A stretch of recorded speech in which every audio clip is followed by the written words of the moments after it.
Hi guys, I'm Naya's here, and welcome back to my stay live stream. Time now is 8 o'clock 53, 42, 40, 48 seconds, 40 seconds, second, and we begin our study live stream, and that is today back to the that is 19th February 2026, and time of the study live stream was generalized once back to the 22nd also in the study live stream. I really cannot spoke that out. That's why from now on, and we today start to write the seminar Arbeit, and hopefully soon submit and to prepare the oral exam, and prepare the oral exam. But the pre-request is that to first accomplish that module, and you can apply for ask professor apply for this kind of by ANTAC oral exam. So it is this kind of like a procedure, and so that we potentially start now, and to to get avoid with our sabotage, all the distractors, and so that we could potentially now moving on, and happy you guys back to my study live stream. Yesterday the live stream was important. I think that this 1 hours, 2 hours going to be recorded, and really hope that the conversation with me and my hometown family members, they will remain kind of in the live stream. Sometimes I feel like also a bit dangerous one exposure to the family members in my study live stream, although that this kind of live stream kind of counts as a public open area, so to say, and that's why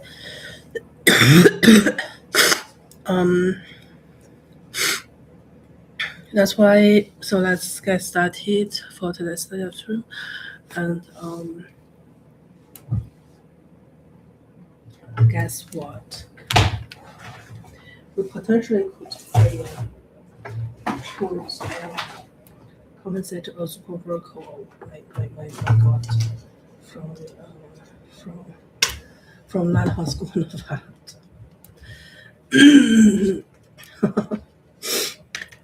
Yeah, it's our guests, and okay, so yeah.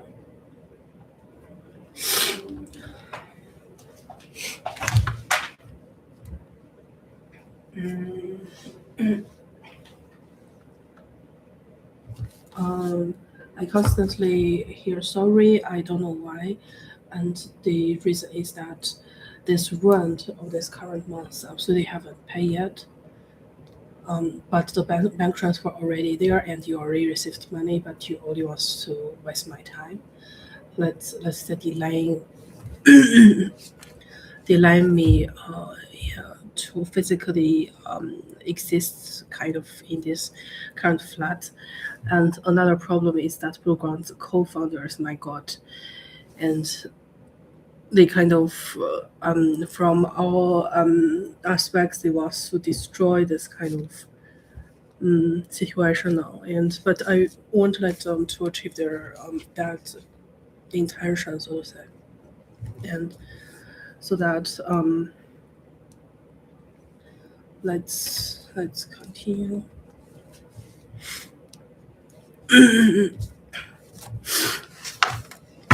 I don't know what is going on, but the day after tomorrow, and we can finally go in. The day after tomorrow, we can finally going to purchase things, right? But I suppose that they're gonna change everything, like change on feeling. products. We are so now. I haven't really so near to you, but yeah, that's just yeah. Yeah, my cousin as well, and so that let's do it. And I don't know what's going wrong, but I feel like so different. Yesterday, I ordered the McDonald's and I wait almost some hours. Waited for 1 hour, and the Korea has carried out the uh, uh, McDonald's for around the corner, and very much like the mm,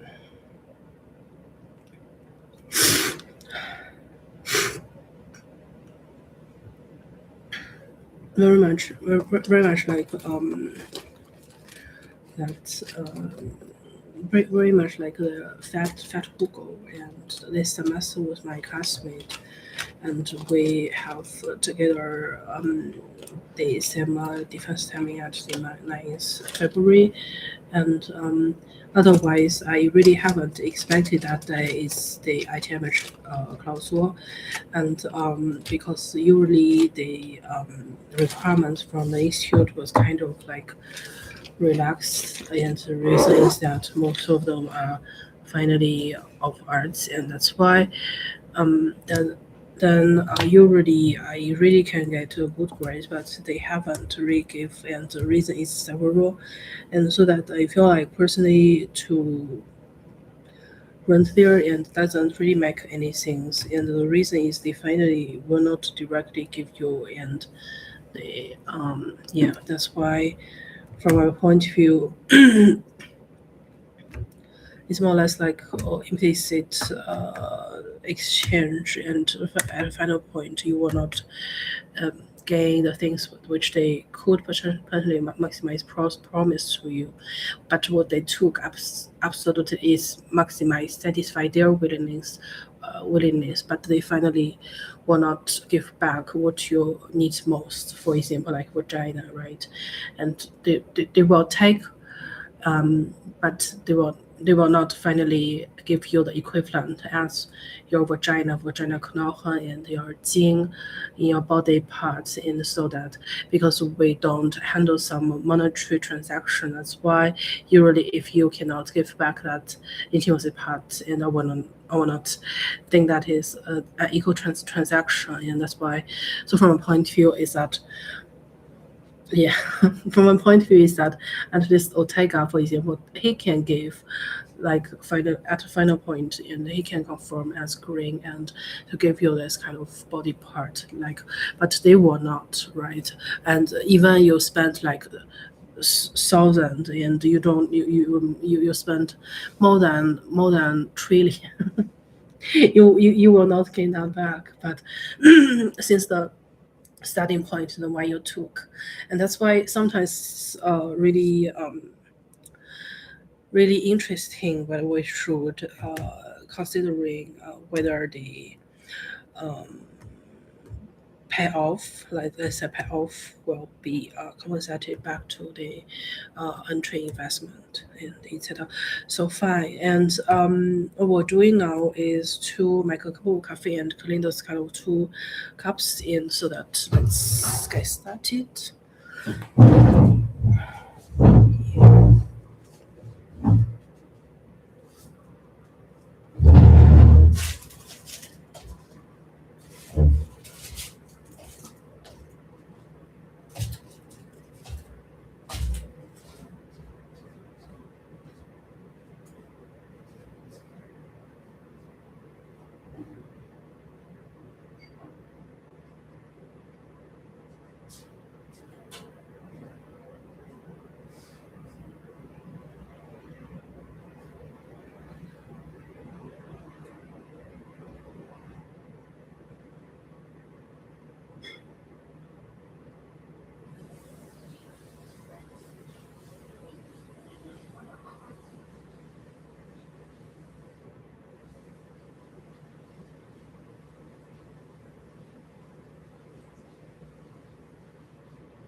So here is but the most natural application is time series. So look here, what does that mean? You use all the data from your first observation until observation t, right? And t goes from, not from 1, because then you have only one observation before the estimation, but from, I don't know, 2, 3, 4, 5, until 10. Right, so we have n observations, but first you use only the first 2 observations. The first 2 observations for your, and estimate beta, and you get beta 1, 2. Then you take 3 observations, you get another estimation of that. Right? And of course, if you plot these recursive estimates of beta, parameter stability should imply that these betas will more stabilize at the end of the cycle. Right? At the beginning, you had only 2 observations, right? The estimation of beta will go wild, right? But if there is a stable relationship here, that beta is actually constant in theory for all the observations, then if you use a lot of observations, right? So this stabilization can be seen in the so-called recursive residuals. Because look here, this is called a Q-sum test because it's a cumulative sum test. What the Q-sum test does is it adds up all these residuals and ui here, right, of all these residuals up to t, right? So you have a recursive estimation using the first 100 observations, then W100, if you add up all the residuals of the other, and here you divide by S, and S is just the estimated standard error when you do this linear regression over the whole period. Okay? So and what about this here? If you look at this here, that should be normally distributed, right? Add it up. And then, there is some statistics which is not interesting, right? It's not super complicated, it's not too melody and adding up and blah, blah, blah, right?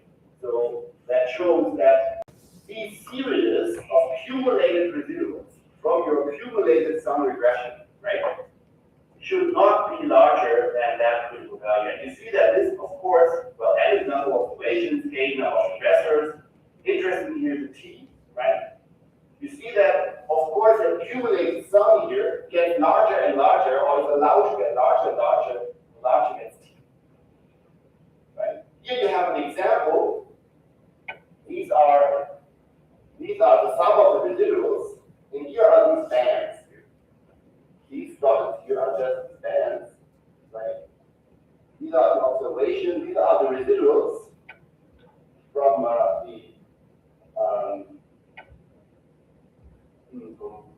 from the estimation of the whole period, right? And here you see the large residuals, right? And if you go to 0, I cannot spot here instability, right? This is why we have tests. What you see here is the sum of residuals here, this WT here, they are too small here and they are too large here.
Okay, guys. We just now experienced um, several new thinking pattern, and I'm just reading the newest newest scientific magazine from the Nature, and uh, some are relevant with is all relevant actually, and each other interactive influence, and that's why I don't think that's really make down things. So from my point of view is that they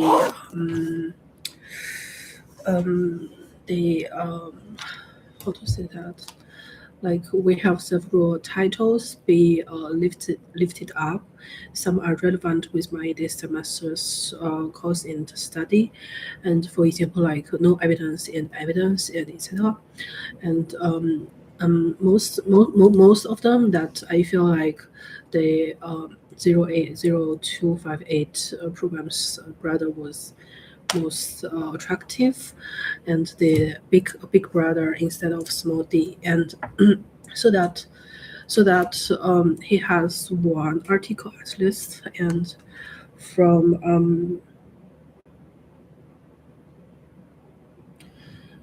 from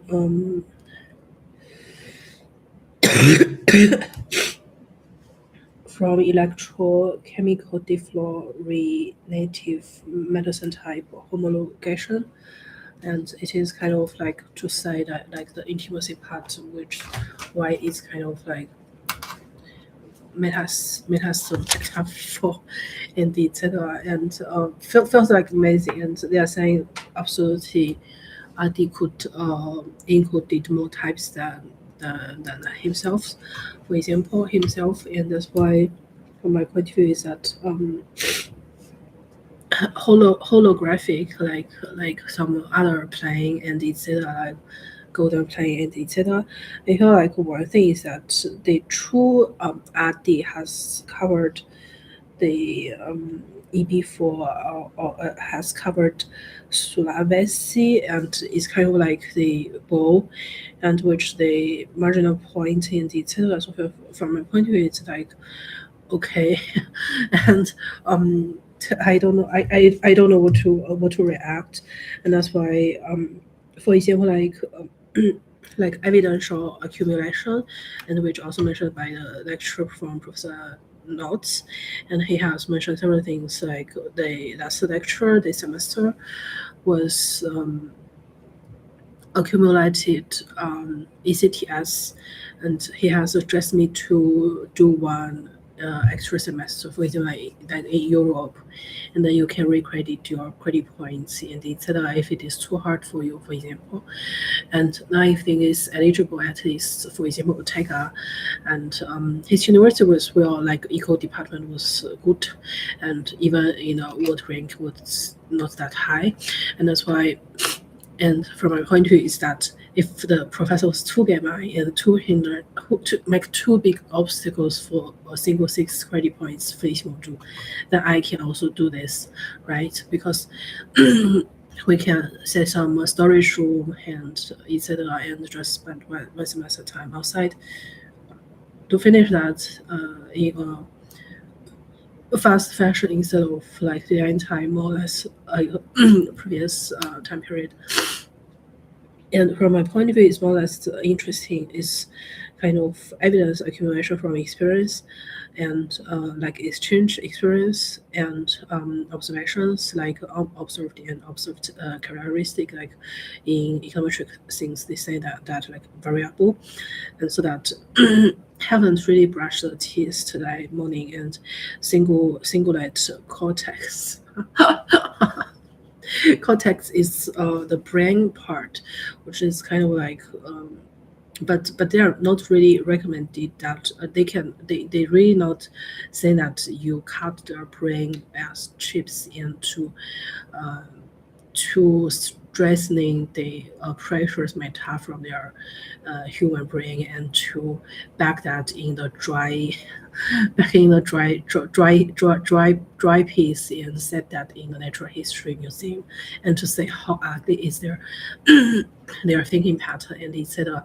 From my point of view, like when they make the Schlüsse, and I really have showing the ugly face, because that all my thing, and you can also that I supposed to be very angry, right? And so that I can think, but from their point of view, even through the other things, they're still like in their blue office, and so more or less felt like devastated.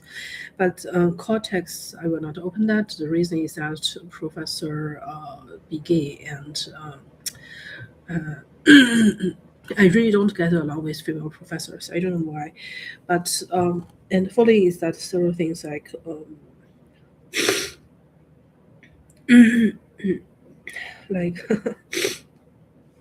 like but more or less this kind of article was not with author names, and instead of some literary site like Ribbon Liu and etc., like Zhuidong Chen and Radkani and etc., because this is more or less relevant this semester. And afterwards Oteka has together in one title in character things, and is yeah. And also this kind of Miko Biota has changed to Miko Biomis, and because of the how's that like uh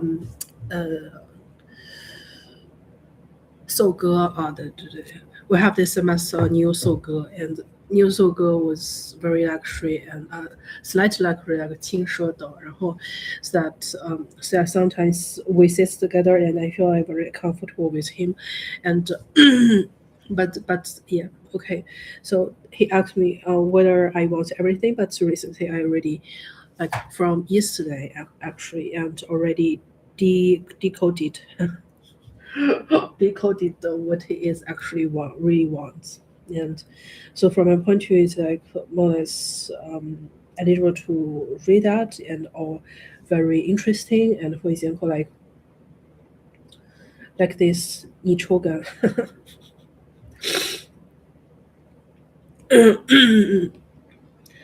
Yeah, it's wait, and instrumental vaccination, and it's also been lifted up, but the reason is that the later on has more vaccination, and that shouldn't be that case, and very much advising their true meaning, so to say. And otherwise is that wait, Otega has also one article.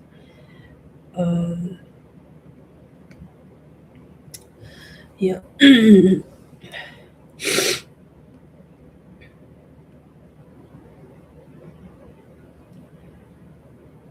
Okay, so we covered, and I cannot find that anymore, and that's why.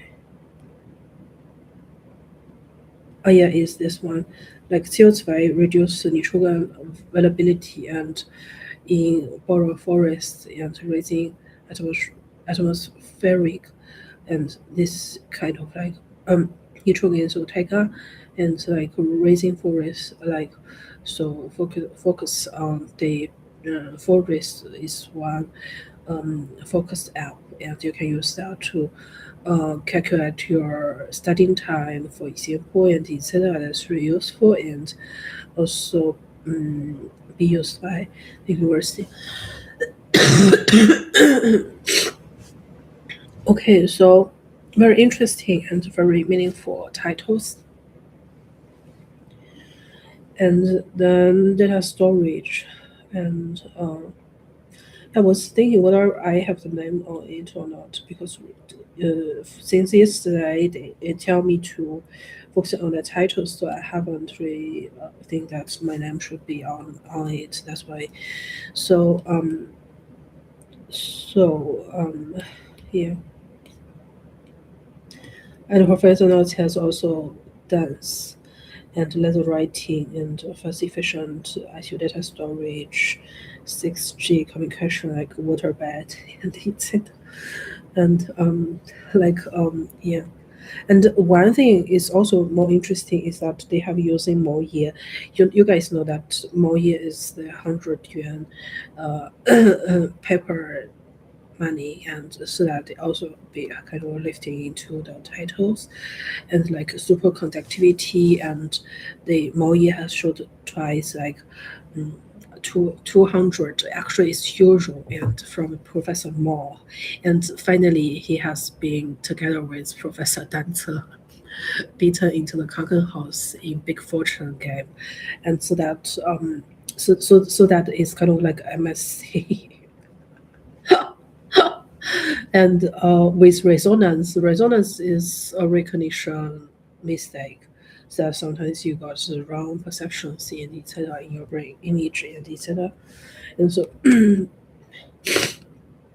from my point of view, and then afterwards there are nothing new to add on, I guess. And so, yeah, zebrafish compass is kind of mattering because it's my document. Yeah, it's a document, and which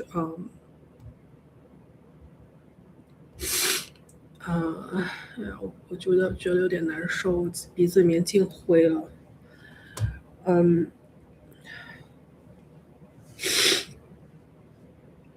And this is more life relevance because they have plastic zebrafish compass neurons, and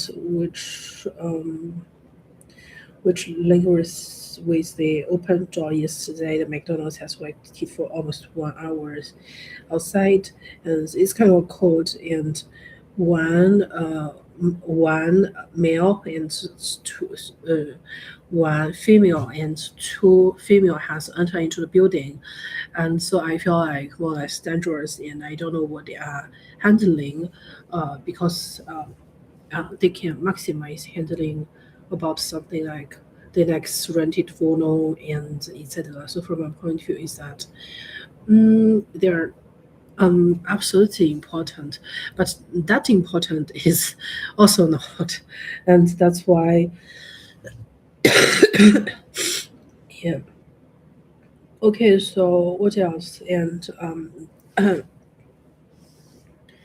and neuron like brain cell, right? So context is the course name at the end of the title and distinct and etc. So transplantation is kind of like 移植手术 and very dangerous, and CCR5 delta 32 and etc. Okay, so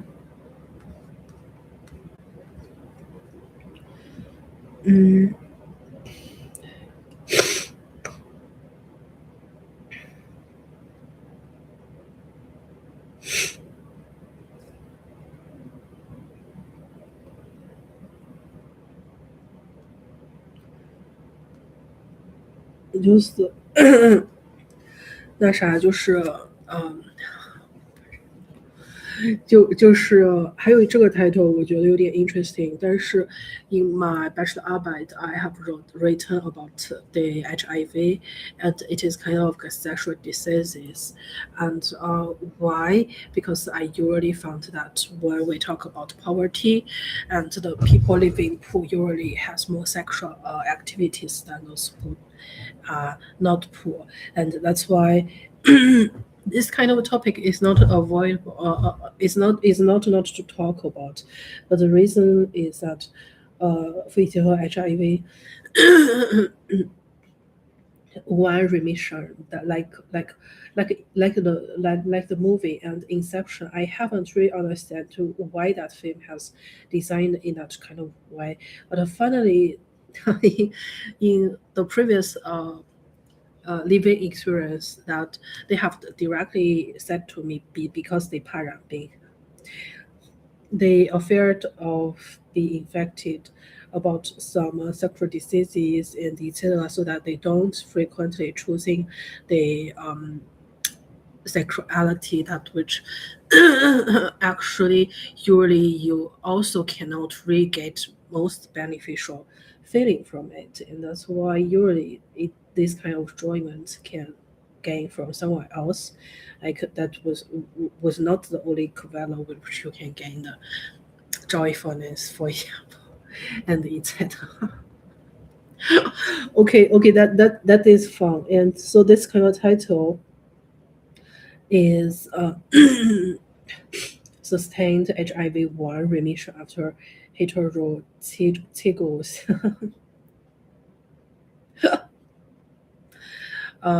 this is not good. But the Zigos is like the word from my previous filmmeter that I really recently was thinking of way at least today and yesterday sort of way out into how to clear him out from my physical body.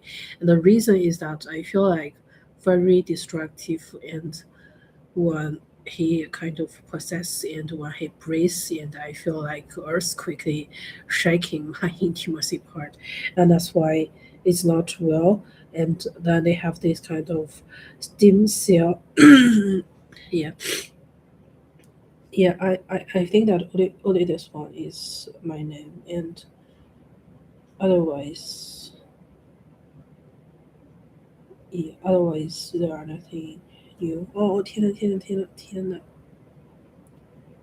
so I can potentially quickly or take us nitrogen and with the forest in the server, but also potentially to download the app about focus mm, focus forest, for example.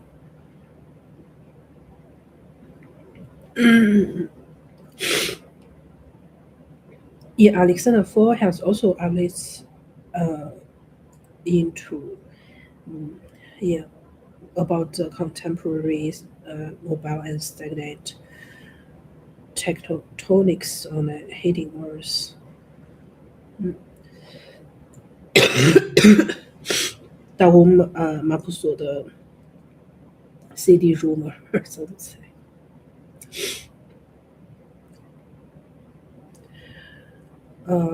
Okay, so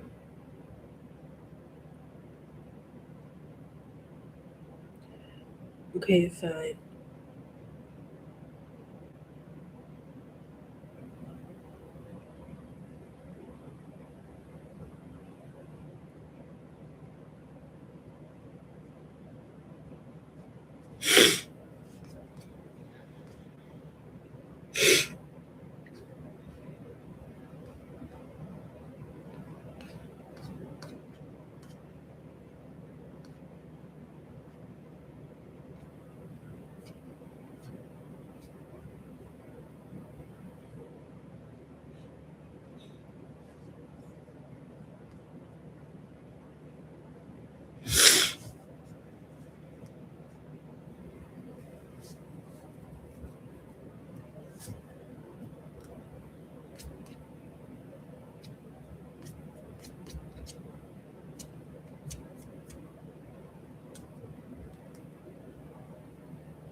Professionals has removed the yellow I feel the Austrian section of the article, but this kind of article is kind of banal, like Taiwan Insa and etc.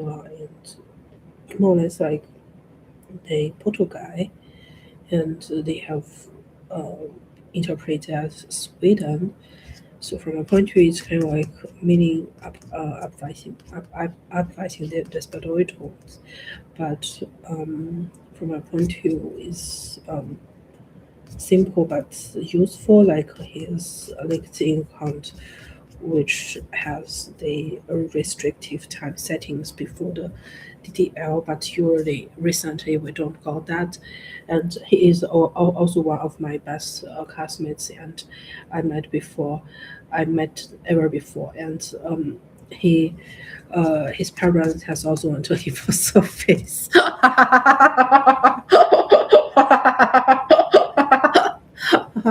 Okay, fine, so cool. Yeah. Yeah, okay. Okay, cool. 然后就完了，就这一个期刊。然后今天的那个 Nature 上面的这个是昨天的，然后他们是 Microsoft team has found revolutionary data storage system that lasts for millennia，然后是那个 Blue Ground 他们好像是这种切片还是什么东西，然后就在它的 Blue Grant 那个涡轮里面，然后他们可能拿走了一些比较重要的一些chips 还是什么一些东西，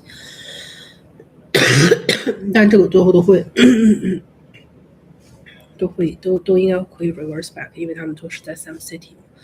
然后这个就是 media side， 然后一点一点的 regain back， 就这个意思吧。他们拿走的东西或者是毁掉的一些东西。然后其他的就没有了，还有 accurate predictions of disordered。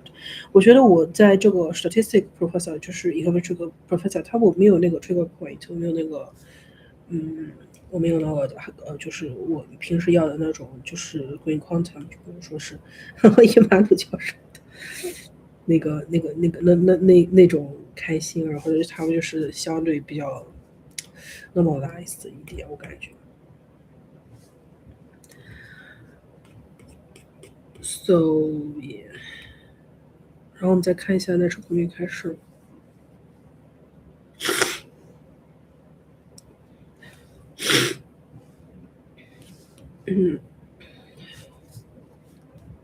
还有啥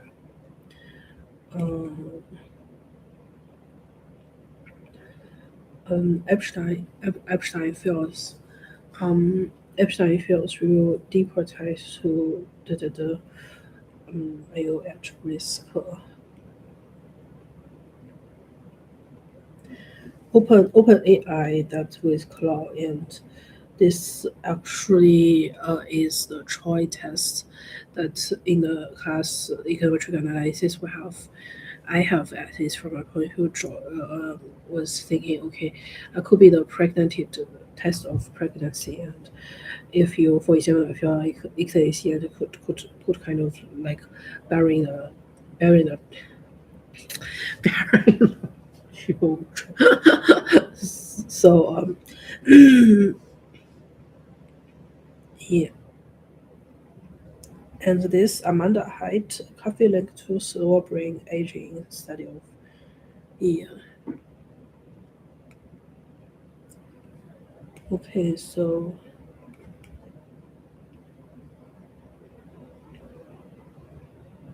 yeah.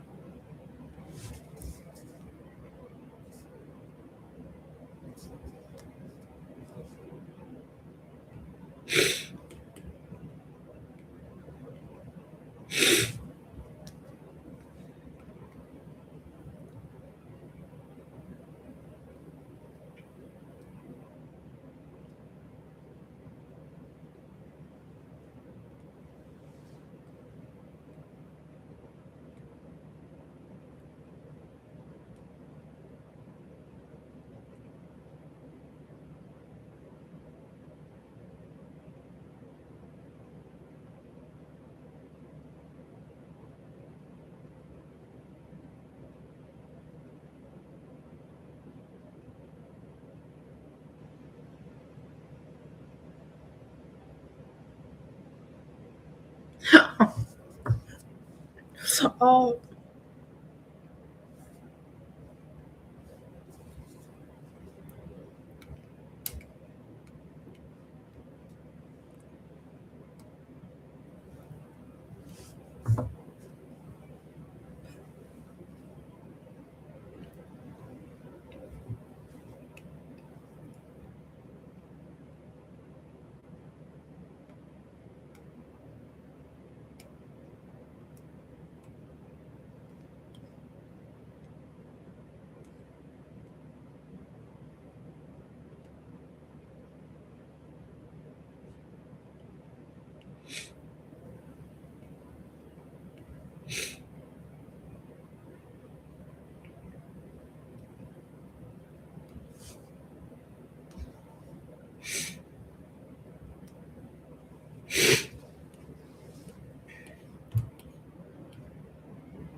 Thank you, His Excellency.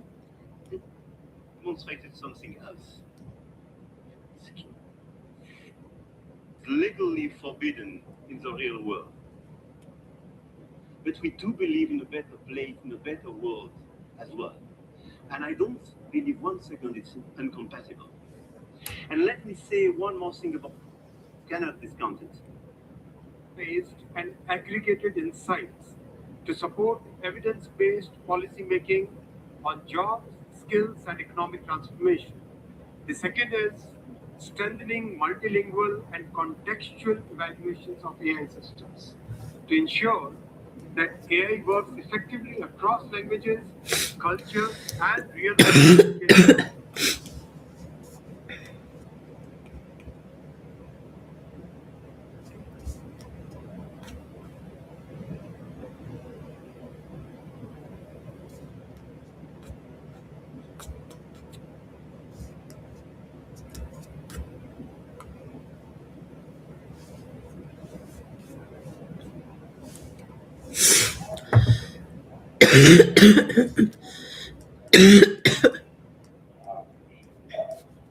Right?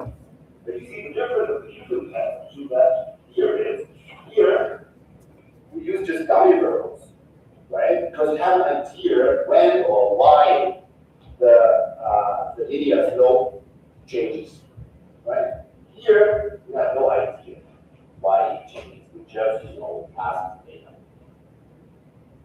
Okay? That's the human test. Accumulated sum of residuals based on recursive estimation. Yeah. What is estimate? So estimate is an error of what estimator?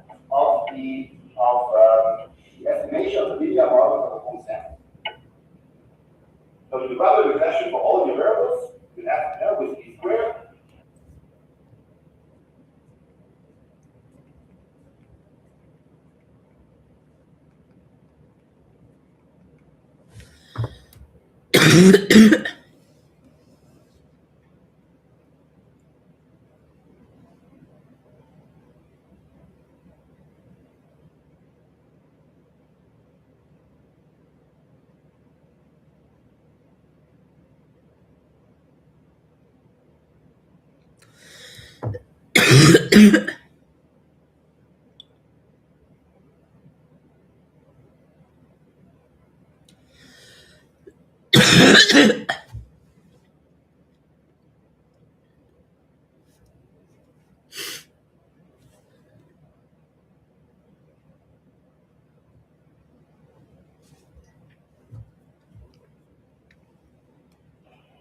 estimates sigma hat and sigma hat.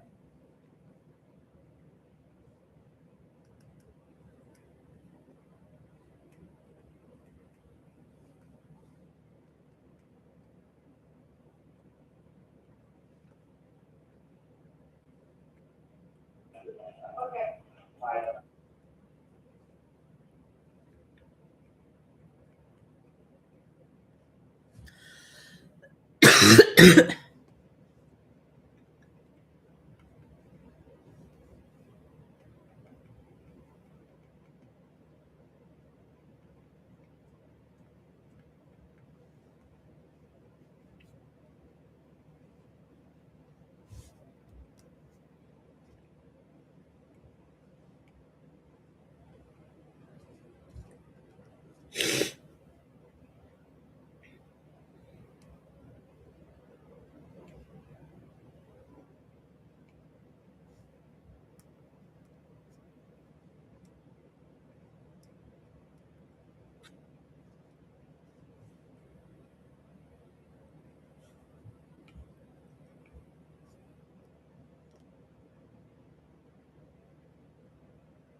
How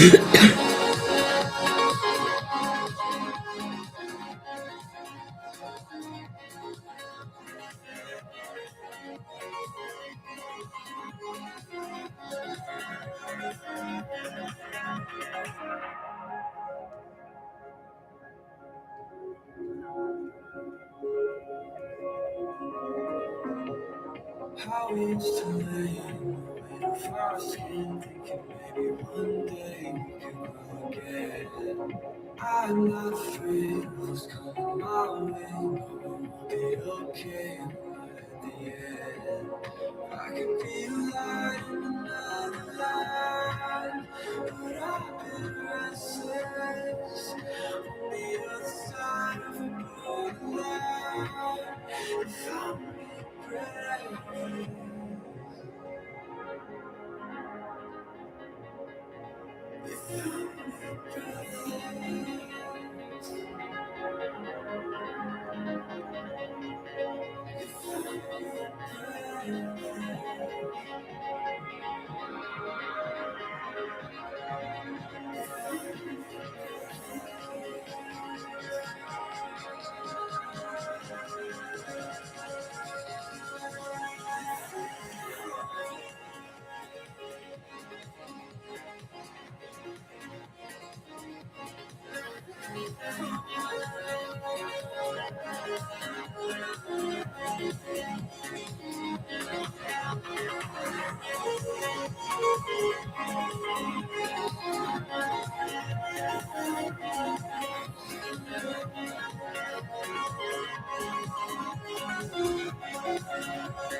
Ocean for you.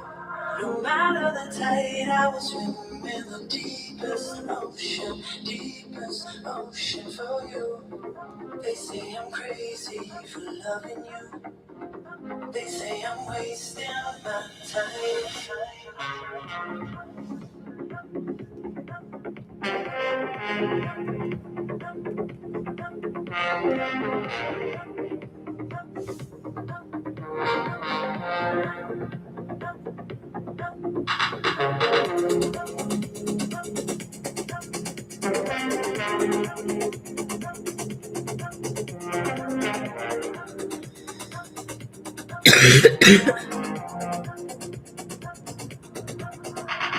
I will keep fighting for you.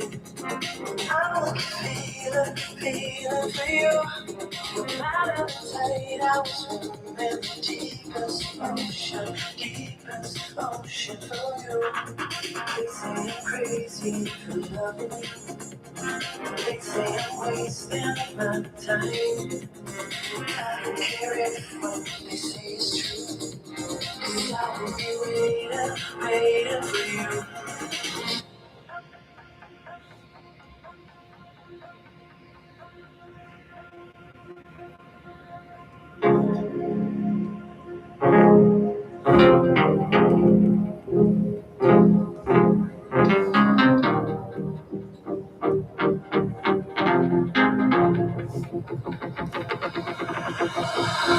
No matter the tide, I will swim in the deepest ocean for you. They say I'm crazy for loving you. They say I'm wasting my time.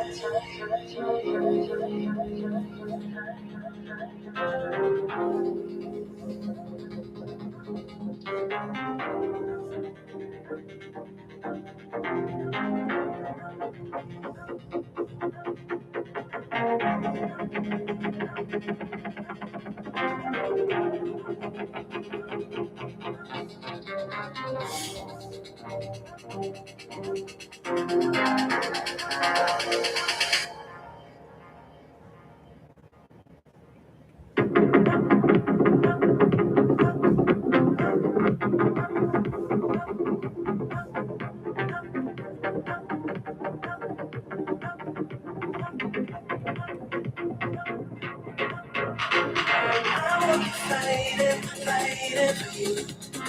I will keep feeling for you. No matter the tide, I will swim in the deepest ocean for you. They say I'm crazy for loving you. They say I'm wasting my time. I don't care if what they say is true. 'Cause I will be waiting for you.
regret, I wanna wait.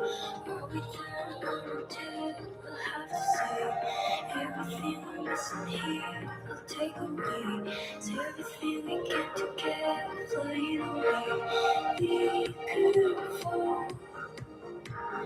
I'm so glad we don't feel it. We don't feel it. We could fall. It's the greatest feeling. We don't feel it. My love, don't feel it. It feels so great to run away. It feels so great to run away. It feels so great to walk away.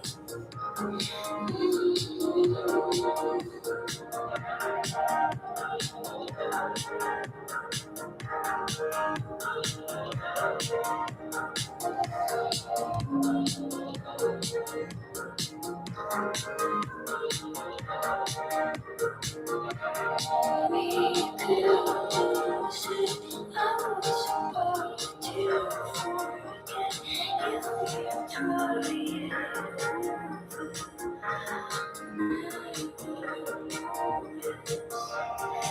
We could lose it. I was about to forget if we try it.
Social and micro enterprises.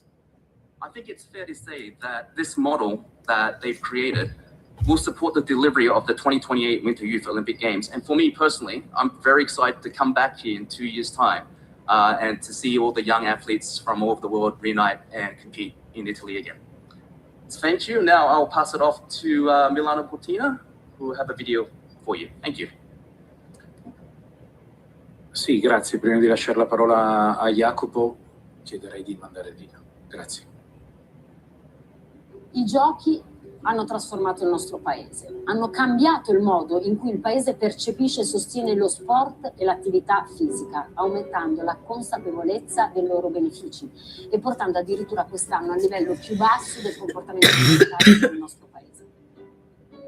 La prima Legacy di Milano Cortina è il suo modello di Legacy. Il progetto è stato concepito fin dalla fase di candidatura, integrando proprio fin dall'inizio i piani di sviluppo territoriali e le esigenze nazionali. Sono nati più di 300 progetti di eredità, attivati in tutto il territorio italiano, sono iniziative che sono sviluppate grazie a Milano Cortina, è vero, ma sono nate e sono appartenenti all'interno di due grandi pillars, uno il più movimento per tutti e l'altro è lo sviluppo economico locale sostenibile. Fin dall'inizio i giochi di Milano Cortina 2026 si erano prefissati di dare un supporto agli atleti. Sappiamo che intorno ai 14 anni i nostri ragazzi devono scegliere, spesso sono costretti a scegliere lo sport e la scuola e per questo il progetto di Dual Career si è orientato alla scuola secondaria superiore ma anche ampliato all'università per gli atleti che hanno fatto dello sport anche la loro attività ma non vogliono abbandonare il mondo del lavoro. La legge nazionale per i congedi sportivi ha dato un forte impulso sia nel settore pubblico che nel settore privato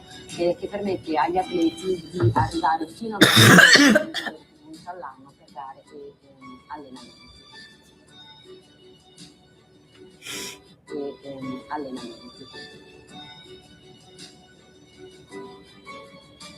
Incremento degli investimenti a occupazione, tutto quello che gira attorno al mondo dei grandi eventi.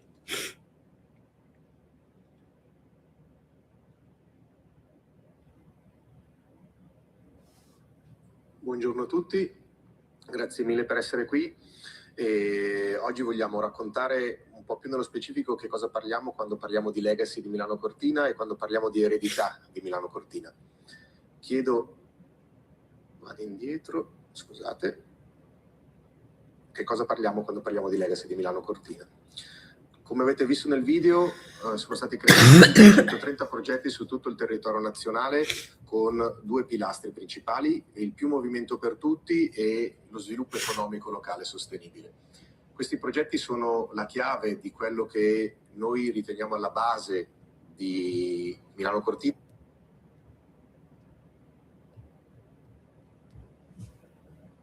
che è appunto la sua legacy che risiede nella parola together, insieme, che è stata inserita all'interno del motto del Comitato Olimpico Internazionale dopo Pechino 2022, perché la parola insieme è la chiave per la creazione della legacy. La creazione della legacy viene fatta grazie alla collaborazione tra tutti gli enti coinvolti, a partire da Fondazione Milano Cortina, i nostri territori, stiamo parlando di regioni, comuni, province autonome, stiamo parlando del governo, di ministeri, stiamo parlando del territorio, delle associazioni, stiamo parlando di tutto quello che è l'ecosistema che costruisce la legacy dei giochi.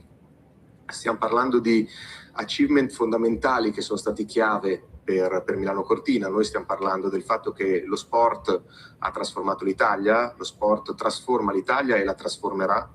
Abbiamo parlato di supporto riguardo a tutti quelli che sono gli atleti, che sono il vero cuore dei giochi e che permettono ai giochi di esserci ed emozionarci tutti i giorni. Stiamo parlando di aver creato l'eccellenza grazie a tutti quelli che sono gli investimenti che sono stati fatti su Milano Cortina e per le arene sportive e per tutte le venue olimpiche e poi paralimpiche che saranno presenti e saranno utilizzate per Milano Cortina. Stiamo parlando di un cambiamento nella vita quotidiana delle persone. Pensiamo agli investimenti che sono stati fatti relativamente all'accessibilità, come solo esempio, che permetteranno a tutte le persone con disabilità di poter muoversi più agevolmente ed essere presenti sul territorio dei giochi e non solo. E stiamo parlando di più inclusione e più skill, quindi più conoscenze. Più inclusione riguardo anche al progetto che ha citato il collega Ram prima, un progetto di inclusione sociale relativo al social procurement per esempio, e tutte quelle che sono invece le conoscenze e le skill che sono state effettivamente portate in alto e create grazie a Milano Cortina. Facciamo un piccolo focus su ciascuno di questi achievement principali, di obiettivi che sono stati raggiunti. Quando parliamo di Building Excellence parliamo di New Event Delivery Entities, che sono le strutture che sui nostri territori aiutano Fondazione Milano Cortina nella creazione dei giochi e nello svolgimento di tutte quelle che sono l'operatività delle gare.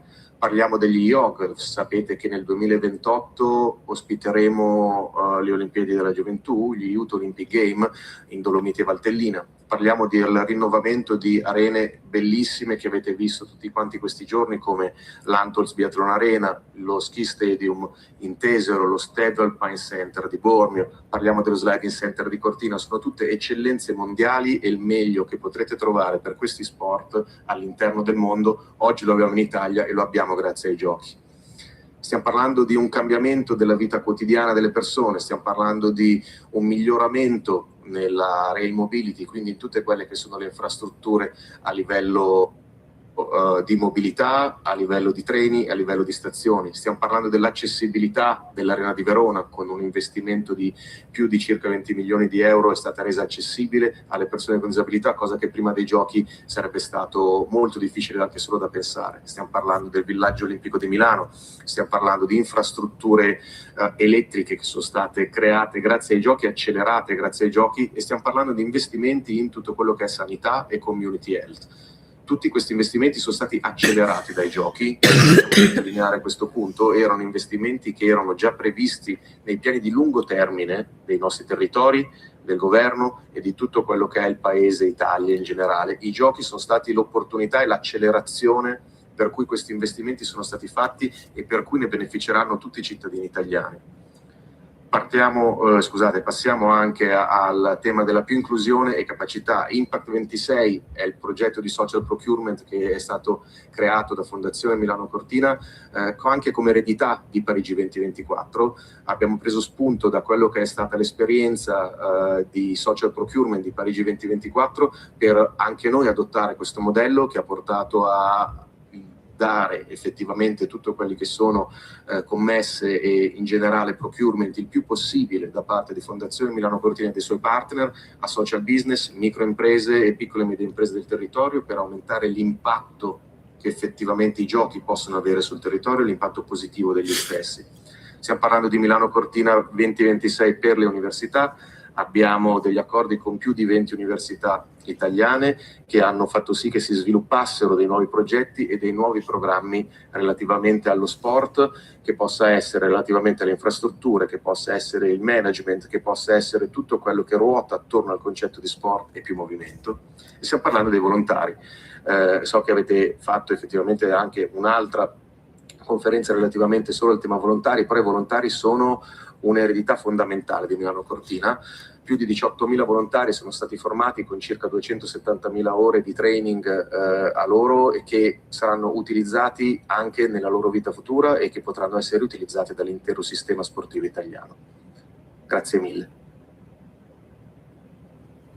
Thank you very much, Jacopo. Okay, as ever, questions about anything, but maybe start, I don't know, let's see where we go. So we'll start with Reuters. Carlos Groman. Thank you very much. Carlos Groman from Reuters. A question for Aram and Jacopo. 20 years ago, we were in the exact same press conference talking about Torino 2006 legacy, but the Italian taxpayers footed a multi-million dollar bill for a sliding center, then paid another several million to get rid of it, then paid another several million to build a new one in Cortina. How can you convince, and you, the Italian public, that there is actually something that will be left, tangible legacy from these games, and in this case, the sliding center, because we've seen the 2014 Winter Olympics left virtually no legacy, 2016 Rio Olympics left very little legacy. How would you convince the Italian taxpayer that their money was well spent? Thank you. Yeah, thank you for the question. I think it's, yeah, we understand that there, you know, in optics, it might not look good when we have a sliding center in 2006 and we built a new one. But I think it's important to note that since 2014, the IOC have been working on reforms and working with our host nations and, you know, giving them more freedom on using existing or temporary venues. But also, you know, we're permitting countries to now host nations to, use venues in other regions and also in other countries.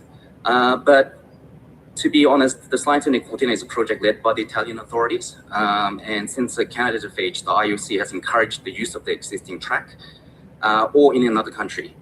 So I think for us now is that we have a sliding center there. It's the competitions were great.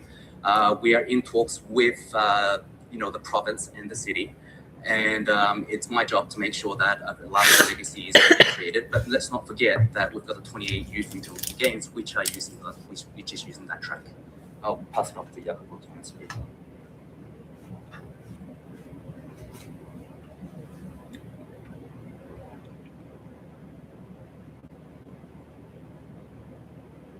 Grazie mille per la domanda. Il tutto cambia quando nel 2015 con Agenda 2020 e successivamente con Agenda 2020+5 è stato introdotto il concetto che sono i giochi che si devono adattare al territorio e non più il territorio che si deve adattare ai giochi. Per rispondere alla domanda specifica, qui partiamo dal concetto di cultura. Mentre per Torino, l'impianto di Torino era stato collocato in una località appunto che era Cesana, che fino ad allora non aveva avuto cultura relativamente agli sport dello scivolamento, bobsleddino e skeleton, relativamente alla loro cultura propria, pensiamo che invece a Cortina il bob è sempre esistito. La pista di Cortina nasce nel 1936 e è stata continuamente usata fino al 2012, fino a che è stato necessario chiuderla per poter fare degli interventi di rinnovamento che è stato possibile fare solo grazie ai giochi. Qui però stiamo parlando di un territorio che ha gli sport dello scivolamento, quindi il bob, lo slittino e lo skeleton nel suo DNA. Questo cosa significa? Significa che il territorio su cui ospitare questa tipologia di impianto, quindi lo sliding center, è fondamentale. Non abbiamo scelto in fase di candidatura di andare ad inserire lo sliding center su un territorio che fosse completamente avulso da quella che era la sua storia. Lo sliding center è stato scelto di inserirlo a Cortina proprio perché Cortina ha conoscenza degli sport dello scivolamento, ha sempre avuto a che fare con gli sport dello scivolamento e non avere lo sliding center a Cortina sarebbe come togliere una parte della cultura di quel territorio dal territorio italiano. Di conseguenza la chiave per la legacy, in questo caso dello sliding center, è proprio il fatto che quel territorio ha sempre parlato di bob, ha sempre parlato di slittino, ha sempre parlato di sport dello scivolamento. Questa cosa è chiave per capire perché e crediamo profondamente che lo sliding center avrà una legacy e sarà un'eredità fondamentale per tutti gli sport dello scivolamento e per l'incremento del numero di atleti che ci sarà sul territorio, non solo nazionale ma anche internazionale. Riguardo alla sostenibilità economica, vi sono già prenotazioni per quello che riguarda allenamenti di nazionali straniere che arriveranno sul territorio di Cortina, che porteranno anche un beneficio economico per tutto quello che sarà l'impatto che effettivamente porterà lo sliding center. Quindi pensiamo anche a tutto quello che oltre alla cultura lo sliding center riuscirà a portare sul territorio grazie a nazionali che si verranno ad allenare, Coppe del Mondo, campionati del mondo, equipe ne appena metta per quelle specifiche discipline che saranno praticate sullo sliding center. Grazie. Thanks, Carlos. I'll slightly take you up on the broader context of your question. I would strongly disagree there's no legacy from 2014 or 2016. In fact, we recently had a great legacy story from Rio where the third of the temporary pools was finally taken to an underprivileged area, and there's a pool now in an underprivileged area. So many benefits and legacies from those games, and Sochi too as actually a world-class ski area. There are other issues there, but I think it's wrong to say there's virtually none. And what I would say, the one figure that always sticks in my mind is that 96% of permanent venues from this century, from the Olympic Games, are still in use, 96%. And overall, the figure since the beginning of the modern games is something like 84% of venues. So there's a narrative and there's some facts, and sometimes the two don't always match up. Okay, more questions here.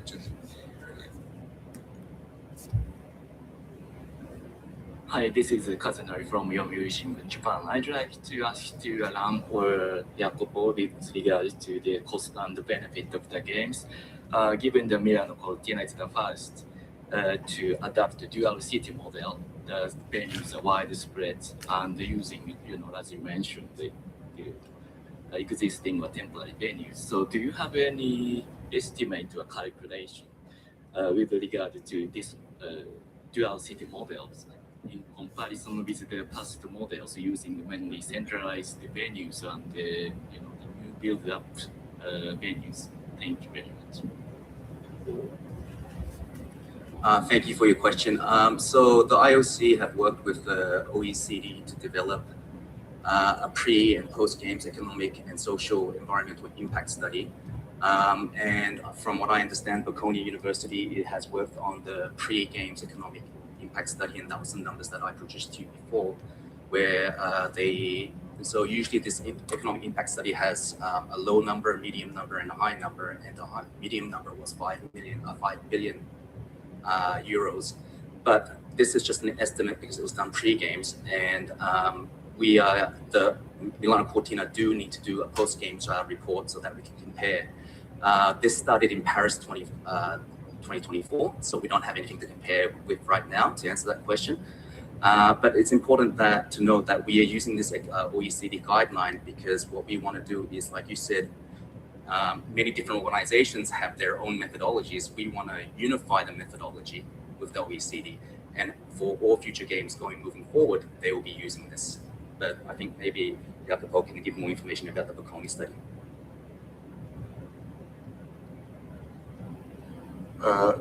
Ad oggi non abbiamo ancora terminato lo studio perché stiamo aspettando la fine dei giochi. Una volta che sarà pronto sarà reso pubblico e sarà disponibile. I 3 aspetti sui quali andremo a parlare dello studio di impatto dei giochi saranno l'aspetto economico, sociale ed ambientale degli stessi.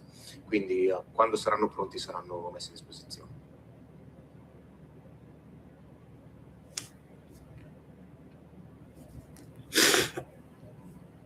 Hi, Emma Smith, BT Sport. A question about sports going on at the moment. The men's half-pipe qualifying, which was due to take place today, was postponed due to bad weather. It comes amid postponements and delays to a lot of the sports up in the mountains because of the bad weather.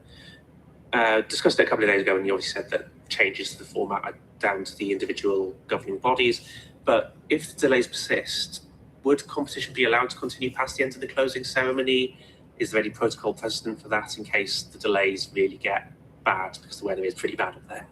Yeah, I mean, it won't surprise you to know that snow is an occupational hazard of winter sports, and they're well used to dealing with delays and changes and bad weather. Off the top of my head, I seem to remember Nagano people told me that I think some of the competition took place several days after the closing ceremony. So whether that's a precedent, I don't know. But very often, actually, someone's nodding their head against me there, so that may not be the case. But very often, there are problems with snow. It can be dealt with. We're used to it. The federation's used to it. So it's not really something. It's something we have to work with, unfortunately. Yes, gentlemen, there, and then Wakako. Yeah, just one for Mark and probably Luca, just on the International Paralympics Committee decision to allow the Russian and Belarusian athletes to compete under their flag, which is at odds with what the IOC position. And I would just like to know how you feel about that, how the IOC feels about this, and Milan Cortina, given that there's a complete inconsistency, and given also that most people would view it as one Olympic community. How we feel about it is that the IPC is an independent organisation and had a General Assembly and voted to have that decision and took it. That is their decision. Yeah, on Milan Cortina, is there any? It's also not consistent. Come sapete, il comitato organizzatore non entra nel merito. Il compito del comitato organizzatore è quello di deliberare i giochi nella maniera migliore possibile per mettere qualunque atleta nelle perfette condizioni per performare. Peraltro domani avremo qua in conferenza il presidente dell'IPC, quindi insomma ci sarà modo, se avete questo tipo di domande, di chiarire direttamente con loro. Grazie. Yeah, Yomiuri Shimbun. Thank you. I'm Wakako Yuki from Yomiuri Shimbun. I would like to follow up my colleague's question, one each to Mr. Kim and Mr. Mazzetti. I understand, of course, Agenda 2020's purpose from the very beginning was to save cost, so that sustainability for the future, right?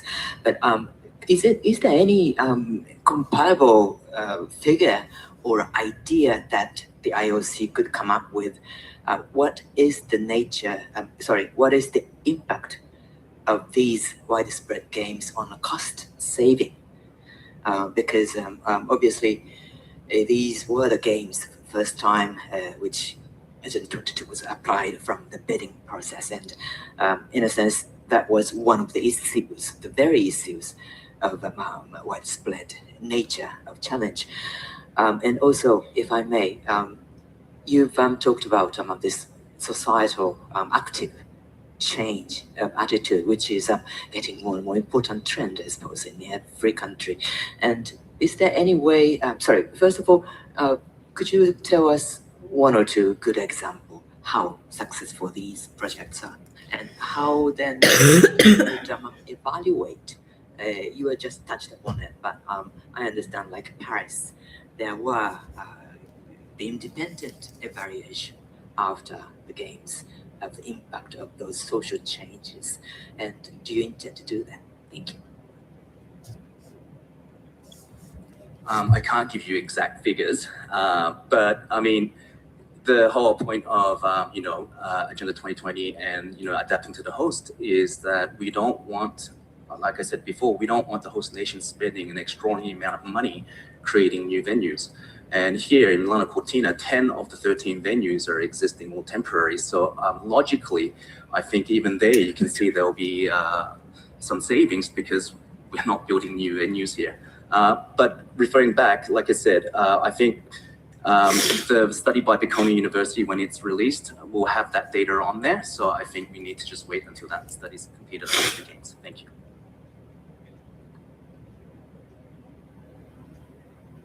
Thanks a lot for your question. Grazie mille per la sua domanda. Noi valuteremo tutti quelli che sono i cambiamenti sociali che Milano Cortina ha portato grazie appunto allo studio di cui parlavamo prima. Lo studio di impatto e legacy dei giochi avrà come possibile scenario tutto quello che è l'impatto che avrà sul territorio, tutti i progetti legati al più movimento per tutti. Sto pensando anche all'education program di Fondazione Milano Cortina Gen 26. Saranno fatti dei pool relativamente al fatto che i ragazzi effettivamente si muoveranno di più grazie al fatto di aver avuto somministrato, diciamo così, l'education program, così come saranno fatte delle indagini riguardo alle aziende all'interno delle quali abbiamo fatto un progetto che si chiama Go for 30. Anche questo è un progetto ereditato da Parigi 2024 che riguarda il più movimento per i dipendenti.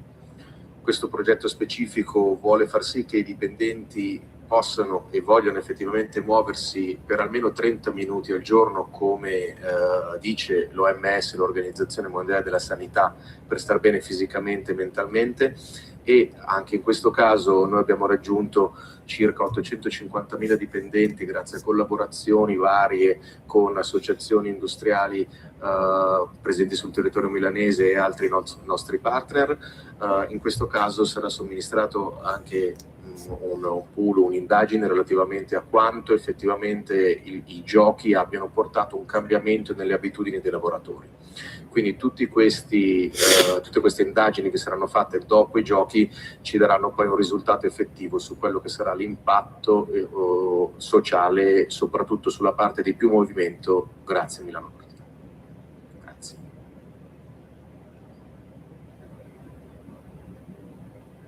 The back there. Yeah, just a question on the IOC side. I commend the intangible impact that the Fondazione Milano Cortina had. I mean, both in terms of these games, but also Youth Olympic Games and universities. And so I look forward to the IOC OECD methodologies, to the book by Dino Ruta, with a preface by Kirsty Coventry. I bought that. My question is to the IOC and both to Mark and the head of the legacy and impact dimension of the IOC. And the question looks forward and to the future, to the Youth Olympic Games. So I wonder, what are your hopes in terms of the Youth Olympic Games 2028 in Italy? And maybe, I mean, if you have some reflection about the role of university in that, I mean, that would be very welcome. Thanks a lot. Thank you for the question. So I come from Korea, so worked in Pyeongchang for a while. So I had the pleasure of doing the 2018 games and the 2024 games. And so I think it's very important that a lot of people, when they talk about legacy, they think of the infrastructure and the social benefits. But I think we also need to think about the people. And I think the biggest takeaway from this is after these games have created 4 new event delivery entities. These are organizations that are designed to run the venues after the games. And they've trained an incredible number of volunteers and experts in that field. And I think that in 2 years' time, you can utilize all these the human legacies and keep and run a successful games. And I think also it's important to note that I've been visiting some of the venues, and a lot of the international federations have already agreed to hosting international competitions at these venues in between these 2 competitions. So I think for me, obviously, the venues keep running and it creates positive impact and economic impact to the local communities, but it gives a positive a role for all the volunteers, all the people that have worked hard for these games to look to the future. Thanks.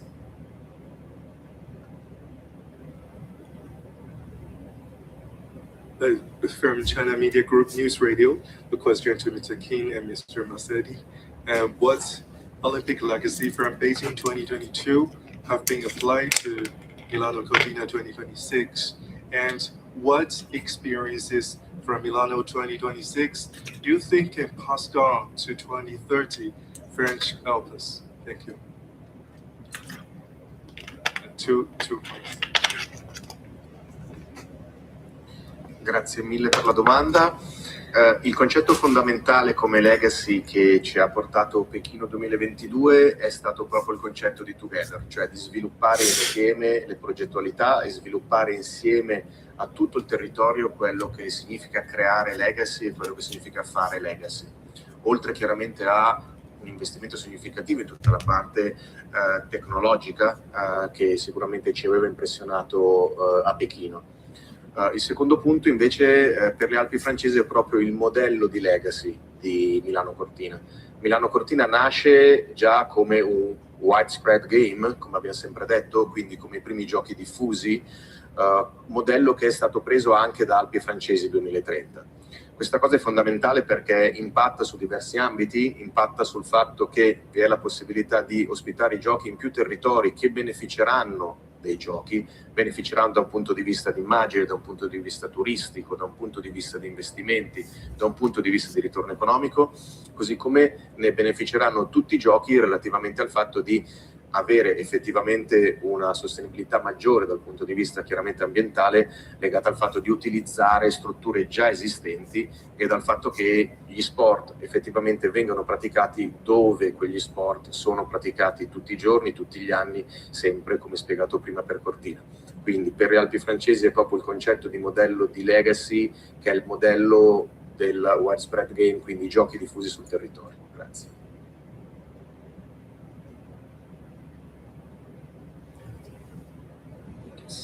Yeah, I mean, I agree with everything Jacopo has said, but just to add further, I mean, last week I was in a session hosted by Boulder, the legacy entity of the Beijing Games, at China House, and they had created a nice session where we could collaborate. Jacopo was there, sharing learnings. And also we have the World Union of Olympic Cities, a network of past Olympic host cities that come together every year. And then that's how we share our learnings for future games. And we hope to invite now all the host cities from Italy to join the union.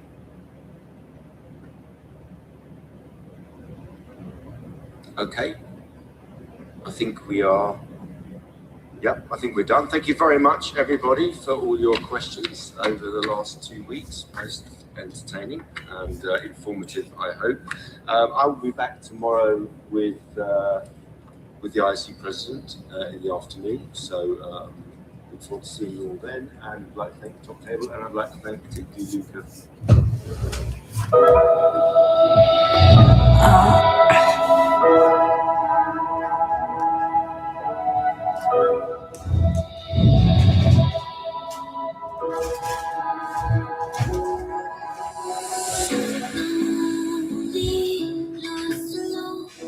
You know that I will always bring you home.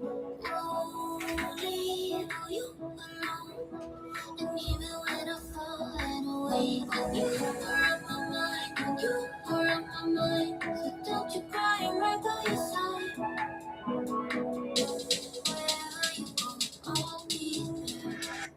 Wherever you go, I'll be there.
Thank you. Yeah, I'm speechless right now.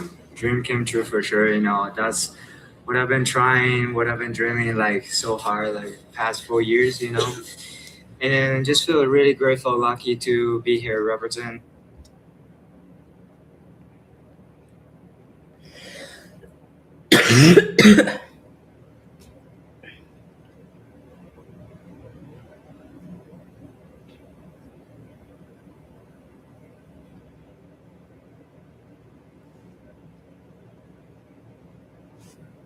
Maja and Jonna, 4 golds for Sweden in the cross-country skiing is historical in the Olympics. How is it to be a part of that?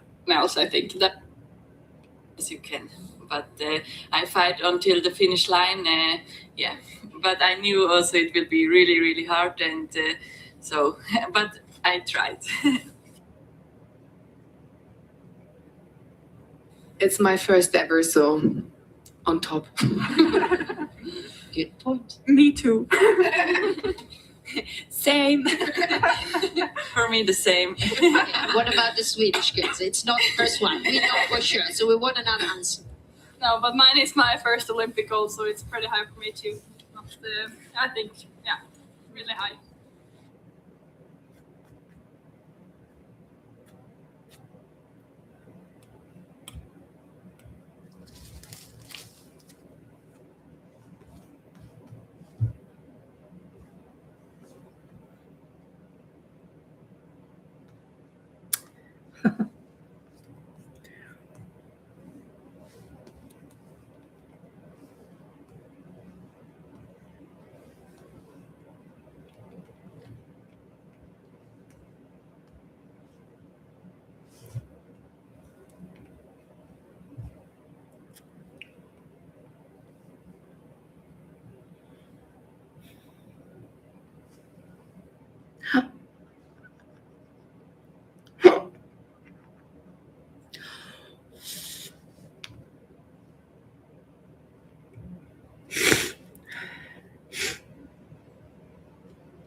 Think of me.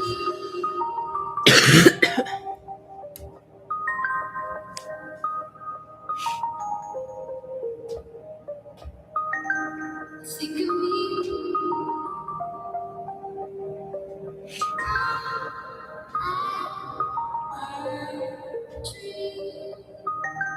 Think of me.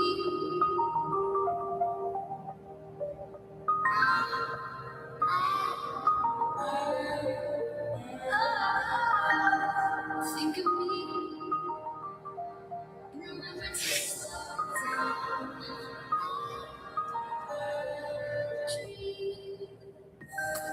Think of me. Remember to slow down.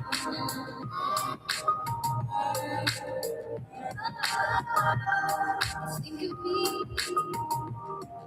Remember to slow down.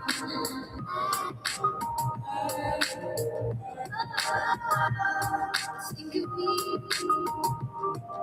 Remember to slow down.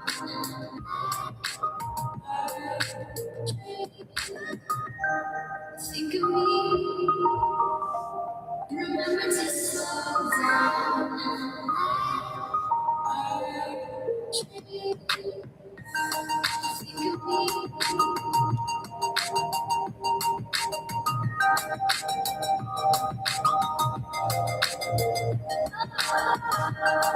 Think of me.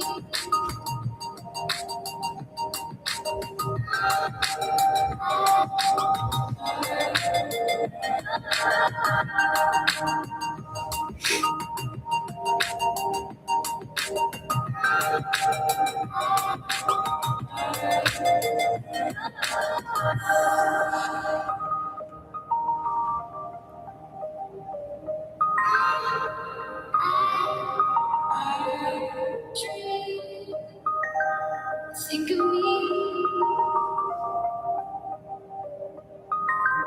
when you're out there. Think of me when you're out there. Think of me when you're out there.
Der ehemalige südkoreanische Präsident Yoon Suk-yeol ist wegen der Ausrufung des Kriegsrechts zu lebenslanger Haft verurteilt.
哎我天啊，好好玩，我的天！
With December comes the glimmer on her face, and I get a bit nervous.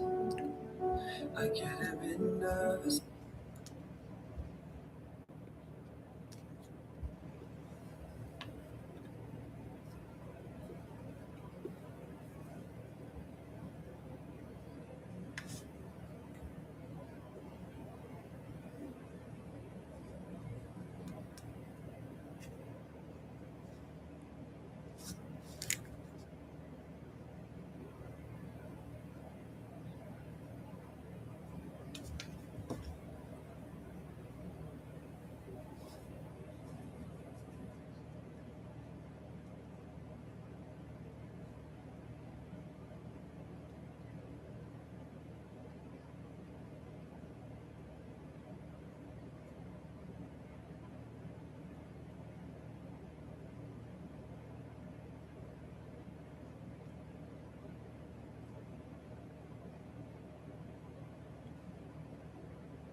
Okay, guys.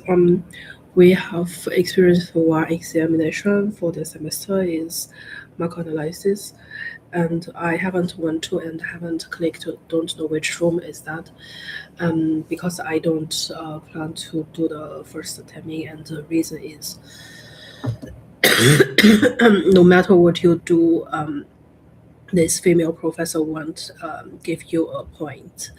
And so that from my point of view, if it is examination, your own choice of chances, and you don't need to waste of your opportunity when you feel like uncertain. So from my point of view is that this today's morning, and we have first started from the 9:34 and experience several events. First, we be pushed to the nature new issue, and that is the perspective, and which I surprisingly found that the date is today, and I was be a little shocked because I get heavily be beaten, and they has saying you should go to the right side of up on corner, and then there have some way to deal with that. And I went to the kitchen, and then backwards I found that they have published this kind of new issue from the Nature exactly this day. And I don't know why they have chosen the picture like the dry mushroom. And then I feel like it's kind of like symmetry and saying what is going on. And then afterwards, I reviewed the date, the time point today morning, that is 9:34, and start because in the time you should leaving your leave your working field and to go to the transportation system and to go to the exam, for example. And then afterwards, I have 6 screenshots completely blackened out. I don't know how to answer, but the starting point was like some Peter Moss professors that they were color, and then the beginning went well, and then afterwards there are several problems like the big equations, for example, that I cannot do on the examinations, and so I guess I need practice more if I do the second one. And then another problem is that meanwhile, after the first hour and the press conference from Cortina, Milano has converged in 2, and I feel like it's kind of like monk, but not Chinese monk, it's Korean monk, and kind of link with my traditional Chinese soul, and to align with the PhDs at university, the teaching team. And so to say that the second half will be done by the university side, and and several, and we could do that review and probably surface and shine, so to say.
Oh.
天哪！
Morning, how are you?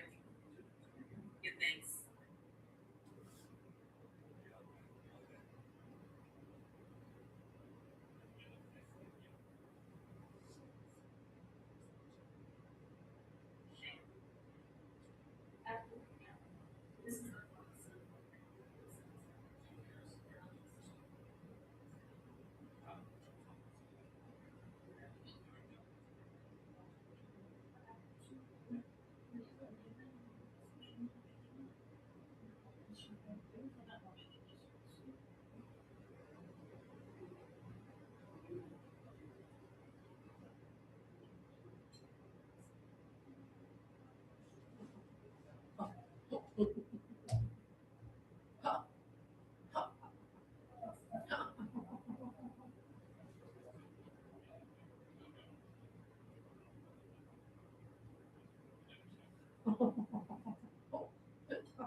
So it's a very different mechanism. There are many results. I'll just give you the list of the results I thought about, which is essentially points 1 and 2. There are more, but as you saw. But essentially what they find is that, one standard deviation, a decrease in securities loss yields, a decrease in interbank repo borrowing, so banks that experience the security loss borrow less from the interbank market. Secured, but unsecured borrowing does not decrease. And corporate lending decreases. An important result is that there's no difference between hold to maturity and available for sale securities losses. Okay? So in a sense, that kind of goes in the direction of saying it's not a regulatory capital channel. As I will argue later, it might be just a capital structure leverage target. I mean, you can have funds. Banks may have a leverage target that is not imposed by regulation. That's a separate discussion. At least it's not a regulatory capital channel. And then, there's a lot of stuff that happens in banking groups, depending on whether, the subsidiaries in the same country as the bank or not, etc. But that's not something I'm going to discuss at all. Since I think we should spend more time trying to establish first the facts, and sort of the good stuff on, subsidiaries and, is there an international transmission? It's interesting, but it's a bit of a separate question. Okay, so essentially it's gonna be a very simple and very, sort of very down-to-earth discussion. I'm gonna discuss the shock in more detail, and then I'm gonna discuss, the relationship with the green white paper, the equity channel thing. So is it a liquidity channel or an equity channel? So let's start with the shock, trying to understand the shock. So So I didn't use an array, I used an agent to actually produce this chart. I think it's correct. I checked, but you can. I mean, I'm not claiming it's 100% correct. So I mean, you can see here, but sort of the violet space, so the range that is blue, which is all the graph here. It's very light blue. It's not violet. It's very light blue. That's the span of the experiments. That's the time period of the microdata that they use. And what I'm showing here is ETF prices of bonds, of euro and bonds. And so there's short and long duration bonds. One is iShare, and the other one is, I forgot which one. I checked it. That's correct. So you have to check the agents more than you have to check the arrays for some reason. So what you see here, so the shock that we are looking at is really a shock where the prices of bonds went down during the period that they are looking at, and then in August here is when the ECB started to increase rates. Okay, but the pre-period here, and the market was expecting it. That's what is discussed. Okay. Market expected it, then it didn't happen, and back. Okay, so that's kind of the shock that we're looking at. So first, what I did is to see, okay, given the fall in bond prices that we're seeing in the data, am I seeing something that is consistent with the securities losses that they get using individual securities data? And the answer is yes. That's good. So I was happy to see this. So in the data, they have bank holdings data. They multiply the holdings by the fall of each one of the bonds. Okay. And so if I take the aggregate bonds, what I see is that essentially, the broad index is losing 10%. Between April and October, the broad index is losing 10%. The banks in the data have long duration bonds. That's about 6% of their assets. The rest is short duration bonds. So presumably they're going to be less affected. And if you multiply 6% by 10%, you get 0.6% of asset of securities losses, which is what the average that they have in the paper. So that's all consistent. Okay, so in the sense, it's a check of the consistency of it might be a spell check of this data. Okay, so same magnitude as in the paper, so that's good. So now, since I had the data, I said, okay, let's look at what happened before the shock, sort of the pre-trends. So that's the pink, so you can see.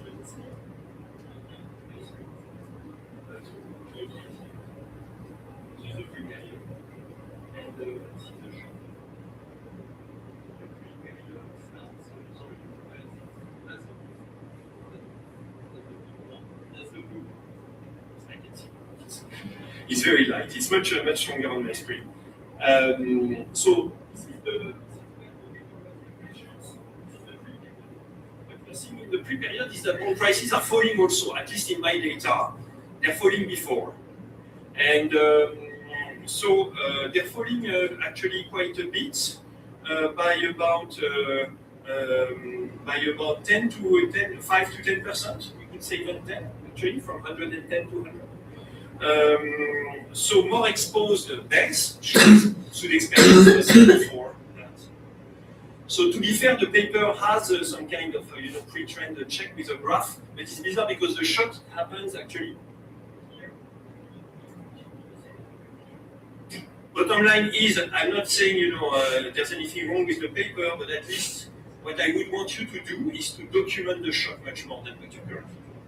Okay, and that means also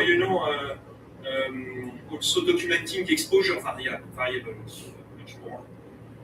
What I would want to see, for instance, is two banks that have the same proportion of securities holdings in total assets, but that own different bonds. Some of those bonds facing bigger shocks than others. Okay, something like that. It's really core that treatment. So I would want you to spend more time, sort of discussing. I would want to see this graph actually in the paper. Maybe not this one, but something. And actually, because I had the data, then I further zoomed out. So so there it's really impossible to see. But this is where this is the data, the paper. Now I'm going back to the financial crisis. Okay. And what you see is that bond prices go up. Okay, that's not a surprise, I guess, for most of you. Especially, and there's a big increase in bond prices, as is well known and as is documented also in the US throughout the 2000s and the 2010s. Is there anything to say about, because the collateral channel is not particularly related to monetary policy? I mean, we're talking about the link with monetary policy, but I mean, it's broader than this. And so that, you know, maybe there's more stuff to do. Can it have positive effects, the collateral channel? Principally it should. Okay, so if you own a bunch of bonds, but maybe you sell those bonds, so maybe the weights vary. So I mean that would all be quite interesting to think about. Okay. So now the second point, which is sort of more the quantitative sort of part and the relation with the equity channel, is going to be quite fast. So the top line is the specification that the paper is using. So log corporate loan amounts on securities versus to total assets, okay, and a bunch of controls and quadrillion controls, etc. I mean, given the paper that I wrote a long time ago on firms, you know, I'd be interested in seeing sort of something that is easier to interpret, which would be normalizing the amount of corporate loans on the left-hand side by total assets. Because now we'd say for each dollar of, you know, securities lost, how much lending am I using? That's an easier number to understand than this semi elasticity that is hard to understand. You can do a back of the envelope calculation. What you're getting is about for each dollar of collateral, like, you know, it's really dirty what I do. But you know, what I got, you know, trying to put together like numbers from the paper, is about for each dollar of collateral that you lose, it's 30 cents less lending by the bank. That seems very large. I mean, of course, it's a very rough number. Maybe that's not the right number. If you do it properly, you can find something different. But that sounds extremely large. There's also the cheap shot I had to do, which is the recent criticism. So there's a paper by Gefei-FIONA that essentially says quadrillion, by the way. It's just a small remark.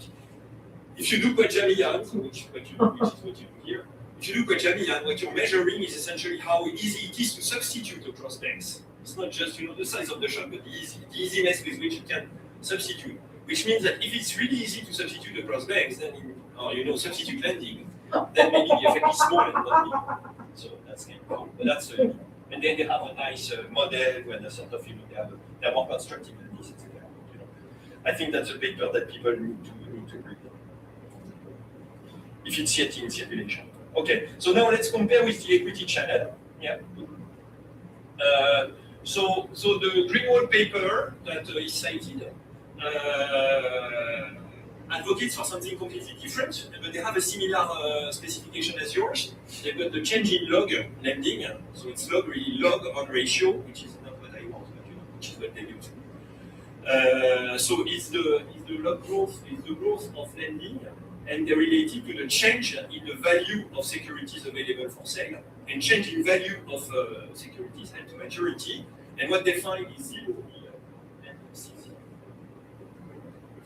So that's the core of their thing. So they're saying, oh, so it has to be something that is related to regulatory capital, because held to maturity securities have no impact on lending.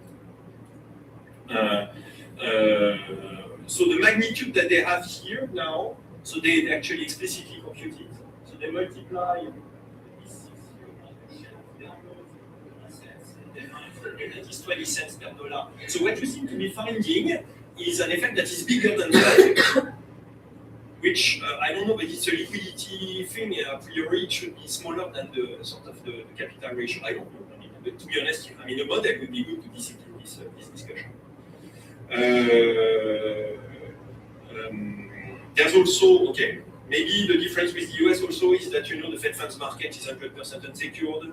That's the opposite in Europe, where at least the ECB operates on the repo market directly, so ECB you really need collateral, so that's a big difference between the US and also I would want still, you know, the equity channel to actually work at least for some of your banks. So when you do the interaction, you find nothing. That's what you say. But maybe like if you focus on those banks that are really like poorly capitalized, maybe you will see some evidence of the equity channel kicking back. Okay, this is my last thing. So sort of, okay, so the paper makes a big case that, you know, if you find the same effect for held to maturity and available for sale, it's not evidence of the regulatory equity channel, but it could be just, you know, that banks have some kind of target leverage. Okay, so let's imagine banks have a given market leverage target. Then, you know, when the market value of equity falls, you know, market leverage goes up, and then banks try to delever to sort of go back to their target. I think this is the main explanation you're fighting against, and I think the paper should do more to try to sort of, you know, contrast these two views. I think there's some of your evidence is actually completely consistent with the target market leverage story. Some of your evidence a bit less, okay? So at least, but I think this is really, more than real world, I think this is really the thing you're fighting against, and we will sort of try to line up. Maybe you can do it in the replies. Sort of even in the paper, I feel you should sort of explain why it's not the simple, you know, sort of market equity channel. And that's it, you know. The red paper is very nice. I think it's a point that is true. Is it quantitatively big? That I'm not completely sold on, but you know, that's something that has to be. It seems to be, but you know, I want to see more. Document more the exposure variable because it is core to the strategy, so I would want to spend more time on this, and much less time on the international transmission, which is, I think, a separate topic. Try to run a more easily interpretable and quantitative equation, possibly, you know, as an input to a structural model, and you know, try to make sure that this is not just market leverage target. Yes. Thank you very much.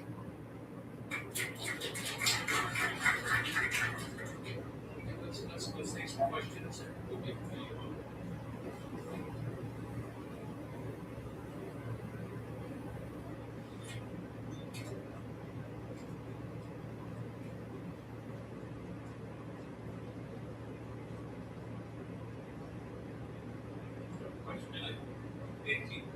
Repo intensity varies a lot across banks, and so I wondered whether or not the person that two more questions. So first of all, if you look at dealers and focus on those banks, do you see any different? That's interesting for two reasons. I mean, and that is certainly a marginal source of funding for lots of other parts of the financial system for these guys. So if they're particularly sensitive to this, that means knock-on effects are. And the second thing is maybe you can say a little bit about what you think this means for the way regulators should do things like liquidity stress tests. If you took David's picture and showed there was this run-up, it was going to be easier to repo, and then this reversal. If your thing is a big enough deal on the margin, and you ought to see footprints that all over the place. And the regulators ought to be worried about whether or not, if there was a sudden shock, is it going to reverberate in certain ways? Design thought experiments, at least, or maybe regulatory stress tests.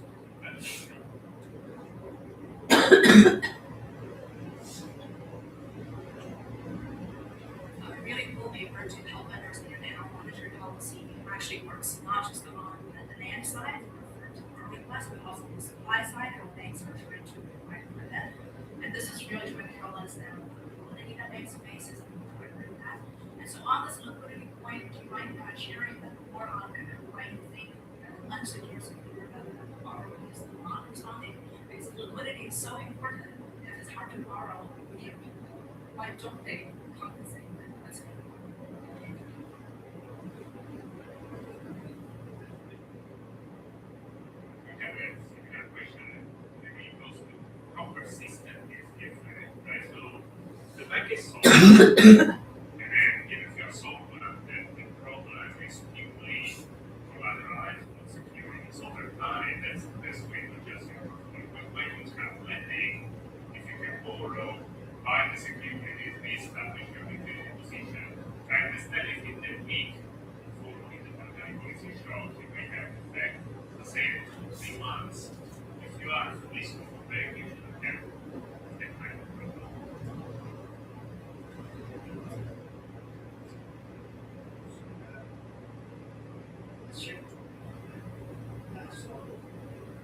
So I thought some arguments very different and very challenging. One way to talk as bank using network requires some securities and then using the securities as a matter of so one way to use the results is that you're having to tolerance mechanism in order to make that as a bad values see this point. I think you must like discuss the same time. So I'm wondering why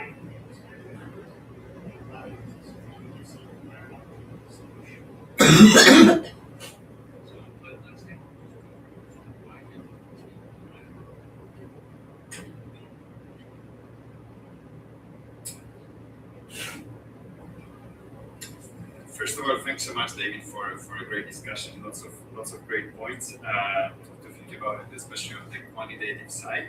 But let me start with some of the questions. So starting with the like the dealer's role, I think so. The dealers mostly operate on the matched book, and that's what we see also in the data. And so the mechanism we have in mind is mostly for like the banks that really use it to tap liquidity, and they are net borrowers in the market. We see that that it's not only your own losses that matter for the amount you can borrow; it's also the lending bank's losses. So there is some additional amplification coming from that, but sort of it's not just the dealers that intermediate in this sector. We see a lot of intermediation coming outside of the dealers as well. So I think that's the cool part about this data is that it really covers non-dealer banks as well, which are key in this sort of bank-to-bank interbanks. I think the point about the liquidity stress test, I think it's really cool. I think we need to maybe draw some additional conclusions for that. Yeah, no, I agree. No, one thing there in terms of just like thinking about stress tests is that we kind of shed light on the fact that even though the securities are held at book value and it seems that they are perfectly safe, there are actually, like ways in which this could potentially bring banks into, a tiny bit of a distress by being able to fund themselves less on the interbank market. To Amy's question on the why don't we see the actual unsecured part? So there are a couple of things. One thing how you can think about the unsecured part is that the interbank market is largely segmented in a way. If you borrow from banks that don't belong to your banking group, you're largely going to use a repo. If you're going to borrow from the banks that are part of your banking group, you're largely going to use the unsecured direct borrowing. So one of the reasons potentially why we don't see the effect there is that unless you open up these banking groups versus non-banking groups, it looks like there's not much going on there. Once we actually move into the analysis by looking into the importance of the banking groups, the rise of the internal capital markets is kind of the part that you can already start seeing in the unsecured funding already when we look into the aggregate. So that's why we kind of go that direction to shed more light also into what is going on directly in the unsecured market. But we think about it more as does it matter who your counterparty is. Now, on the persistence of the effects, actually the effects are very persistent, and the reason for that is mostly due to regulation of the held to maturity securities. So banks cannot just easily get rid of these securities, sell them if they are held on the HTM, right? They would need a regulator approval, and this is very complicated, right? And majority of the securities are in that book, so they cannot really just tap liquidity by selling this and kind of doing the business as usual. And you see kind of similar story also in the US, right? Part of there is a recent paper by Vickery et al. That shows banks kind of did the same, right? They did not sell these under sort of like experiencing large losses MBS securities as well, right? Due to this friction on the possibility to sell as well. Now, one thing I want to clarify, it's actually, we do find an effect of the sort of the net worth channel and the equity channel more broadly, right? When we, the equity effect, the equity channel effect is not present for the interbank borrowing, but it's very much present for the sort of like the credit supply to the real economy, right? That's when we look at the AFS losses that really trigger the capital decline. That's where they matter, right? And that's kind of consistent with the US evidence. Now, One reason for why potentially maybe that there is a difference, at least in the sample of banks in the US that the evidence is provided versus Europe, is these are very large banks that mostly hold AFS securities because that's kind of the regulatory environment there.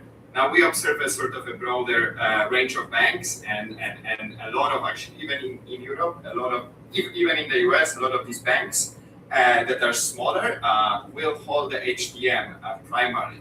So it may be also, there might be some difference in the regulation for larger versus smaller banks, driving sort of this importance of especially the AFS security losses on the overall credit supply. So, but yeah, we should definitely dig more into that. One last thing I want to answer on the AFS versus HTM. If you look inside of the US, even if you think about the AFS security losses, a bunch of the banks that are using AFS, they are using it through the AOCI filter, which means that those security losses still don't enter the changes in the regulatory capital. Our setting from Europe is much cleaner, meaning if a bank is using an AFS portfolio, it always triggers a regulatory capital changes, and the HTM is always clearer when it doesn't. So part of the things that we observe for AFS here in the US is actually contaminated by the fact that these wouldn't even enter the capital regulation as such.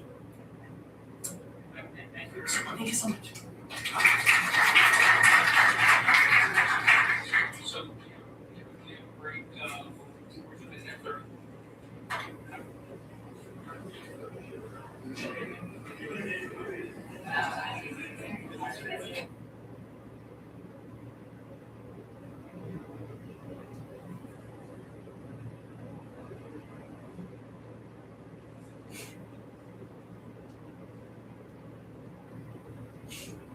and it was just a choice you make as an artist. Like, how much time do I want to spend? Well, I want to spend so much time. And then I also, Celia Ralston Hall lives on, but what's something that I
excited, actually fun.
I'm presenting.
Hello, let's get started, okay?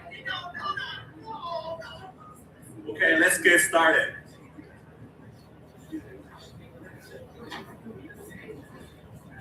So, our first presenter will be Elizabeth Klee from Federal Reserve Board, rewriting repo. Yeah. So, hi, thank you to the organizers for including our paper on this program. We're going to talk about rewiring repo. This is joint work with Gina, who's back there, and Vlad, who's also back there somewhere. And we're all at the Federal Reserve Board, so the usual disclaimer applies.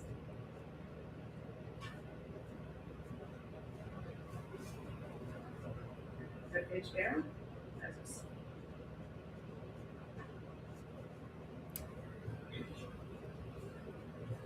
This is working.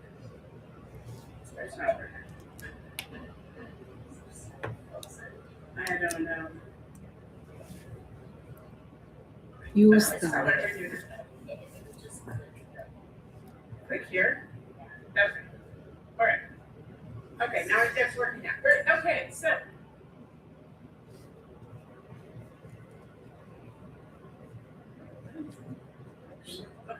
Awesome, thank you. Okay, 3 facts about Treasury repo markets.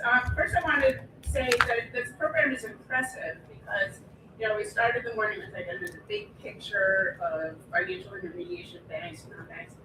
And then we went, started talking about banks and their repo funding. Now we're really going to be in repo. Okay? We're talking about, I'm going to call this Treasury repo markets, but you can actually think of a lot of our numbers have to do with more broader government collateral, agency MBS, and Treasury securities. Those who really know this plumbing understand that you can deliver an agency MBS into a Treasury repo contract. But, for all intents and purposes, let's think about 3 facts about repo markets. Things that you want to think about is 1, the repo market is segmented. 2, repo market trading relationships are persistent and incomplete. And 3, in a market for something with very homogeneous, very low risk collateral, there's a surprising amount of rate dispersion. So fact 1, the repo market is segmented. Here I'd like to call out our friends at the Office of Financial Research who have really put forward a lot of effort, not only to sponsor this conference, but also data collection efforts on repo, non-nuclear bilateral in particular. Anybody who can lobby the OFR to continue those efforts, we'd really appreciate it. But the repo market is segmented. There's 14 trillion outstanding over 7 segments, each with different participants. Here, we're only picturing the segments that we're focusing on in this paper. The top blue part is the general collateral finance market. That's an interdealer market. It doesn't look like much, but what we're going to show you is that it has a big play in these markets. The orange part is something that we're going to leave alone pretty much. We're going to treat it as exogenous, but Phil and Danny are going to talk about this later. This is where hedge funds really operate with the dealers. That red portion is the overnight RRP, overnight reverse purchase agreement program. That's on the Fed, that's a Fed liability. It's a balance sheet, it's where money funds deposit their excess cash with the Federal Reserve. And that big purple section that now amounts to about $2 trillion is the tri-party repo market. That is the core, that big over-the-counter market. That's our interaction between dealers and money funds. That's going to be a big part of our focus today. So fact 2, I told you that it was segmented. Now I'm going to tell you that people-market trading relationships are persistent, okay? This is a picture of the tri-party repo market. It is an over-the-counter market. We have our friends in the search and matching literature that say things like, oh, you wake up in the morning and you look for a partner. They're pretty much all partnered. This is all penguin, not peacock, okay? So they have their relationships for a long time. More than half the volume reflects relationships held for at least 90% of the sample. So if you look at this chart, duration is a fraction of the sample period. You have this 90 to 100% bar all the way on the right. And you can see that it tops up around 50 or 60%, okay? So now you know that it's segmented, now you know these relationships are persistent, but also the relationships are what? Incomplete. Not everybody is dealing with everybody else. So you've got that GCF on the top, that's dealer to dealer market. You know, some dealers are only connected to the GCF market, and they're not connected at all to the decentralized tri-party market below, which is the dealers and the money funds. You can see these wires, these little relationships. This is the empirical data. This is the tri-party repo data that we're primarily working with. This is what you get out of it. And finally, on the bottom, you know, those money funds that are lending to the dealers are also lending to the overnight RRP. But you can see that not all the money funds are actually have access to the overnight RRP. And what's the result of, you know, this segmentation, this persistent relationships, this incompleteness, is that you actually get significant rate dispersion. Charted here are kind of some recent data on segments. The GCF is on top. We have the tri-party is next. Then we have the Fed administered rates. The SRP is getting people up. Our previous system, it's the first planet in our screen. Well, good luck with that. I hope it works out well, and do be sure to let me know. Thank you. Yes, all right. Thanks for calling. Bye-bye.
Palestinian police force that Ali was just referring to. And just in the first few hours, we have 2,000 people who have applied to join a new transitional Palestinian police force to be formed in Gaza under the authority of the National Committee with the support of the Board of Peace, trained in Egypt, where we have received an excellent proposal of how to move that forward. And this is critical to what we need to do as we begin this process. If we may move to the second slide. It is this Palestinian security force, under the authority of the National Committee for the Transition Period, will allow us to ensure that all factions in Gaza are dismantled and all weapons are put under control of one civilian authority. The only way to do that is the full implementation of the 20-point plan and the UN Security Council resolution, which binds us all to make sure that that is the way forward. We have now a fully agreed framework with the mediators on how to do this. And I thank very much the state of Qatar, Egypt, and Turkey for their excellent support in this. We now need to move forward on communicating it and negotiating the details of the implementation plan with the factions on the ground. And rest assured to all of you that we're on the right track. And if I can ask one thing of all of us, is to make sure that we have one message. There is no other option except the full demilitarization and decommissioning of all of the weapons in Gaza for reconstruction to begin and for people to have a new way of life going forward. Thank you.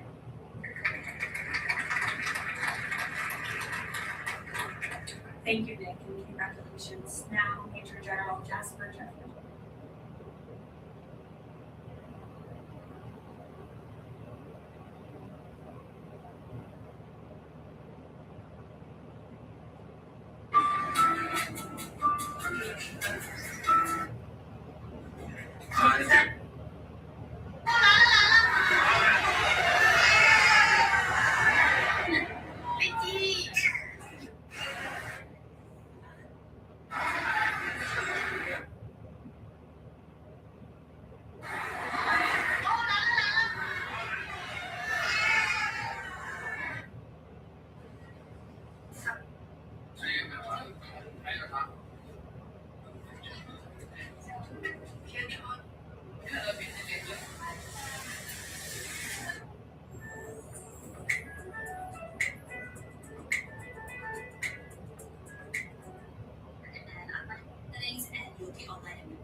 天哪，这为什么？为什么会这样？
Which one is not systematic illness?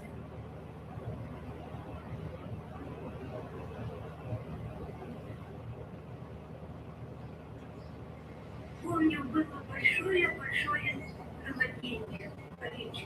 Некоторые вещи от всего не вспоминаю, хотя это ситково. Хотя я красиво.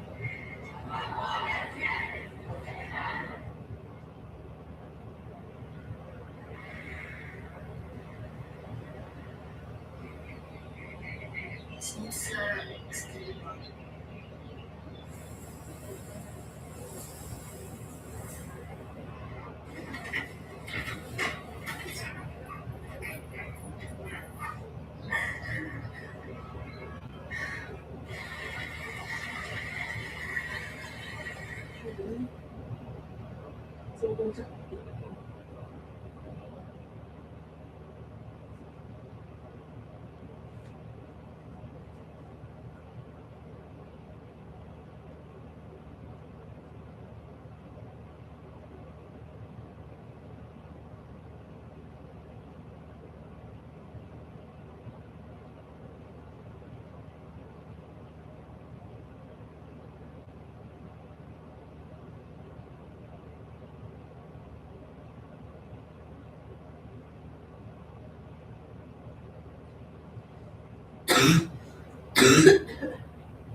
And as a result of this proposal selection is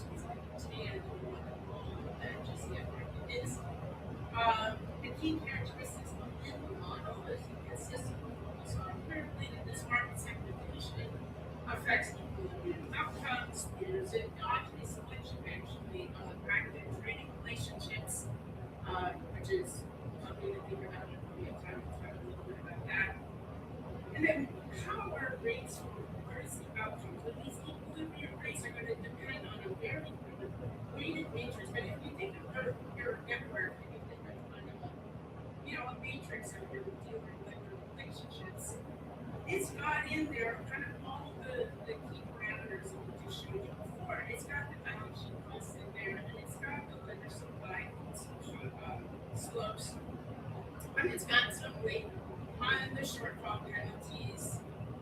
And what you see from this equilibrium is that rate dispersion rises. You can do the whole thing, assuming everybody's homogeneous, and you still get the rate dispersion. Okay? So, with that kind of theoretical background, we're going to go into some results. Our results are a mix of results. Our first piece is about the segments. The segments have different characteristics of participants.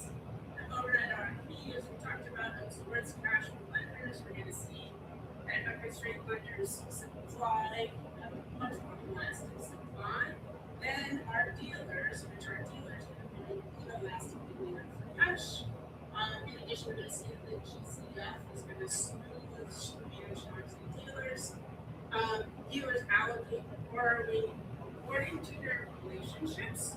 So if there's what's kind of interesting is not only if there's a particular lender that changes their prices and the dealer changes their behavior, but actually if there's other dealers that share that same lender and they borrow more, then the one particular dealer that we're focused on, they'll actually pull back borrowing from that one.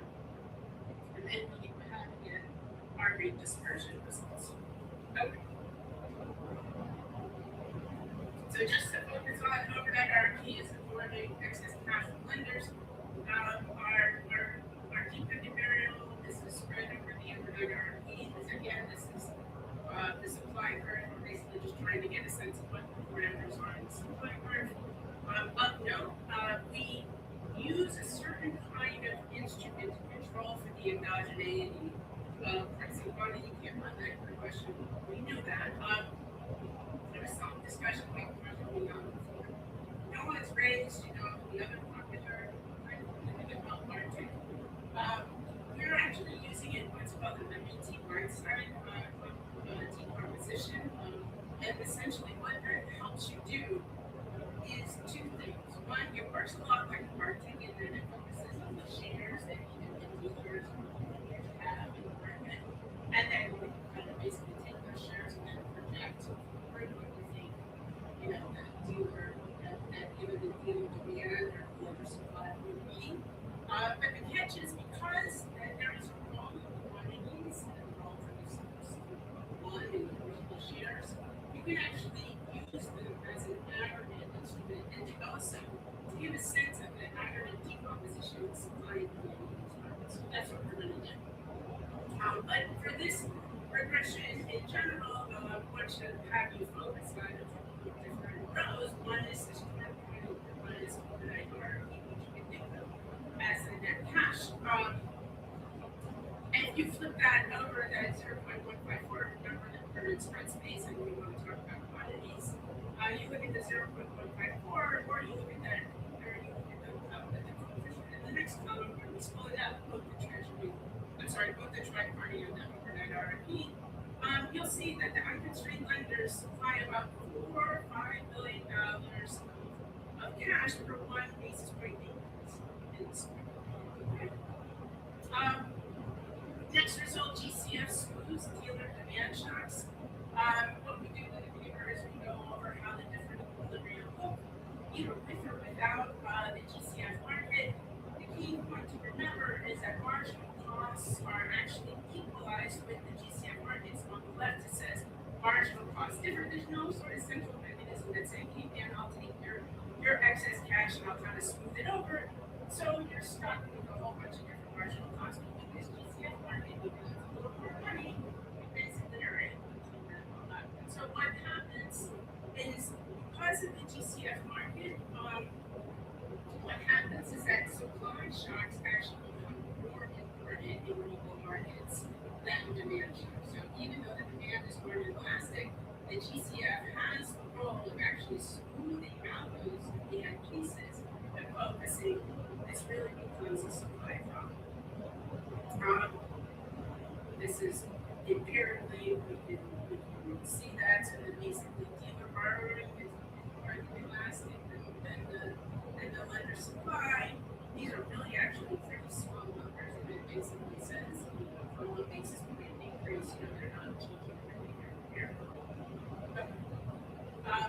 This is the empirical result where we talk about the GCF spread, and so basically what this table is doing is taking apart the ones I was showing you before was per lender or per dealer. This one is looking at the dealer lender pair specifically.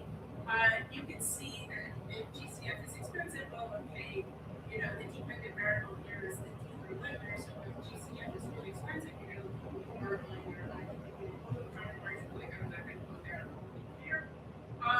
There is some substitution in terms of the growth from dealers and other lenders, in terms of how much money there is there, or what I said before, the lenders and other dealers. So what you can learn from this table is that 1 percentage point increase in borrowing from common lenders reduces the own dealers' borrowing by around 30 basis points.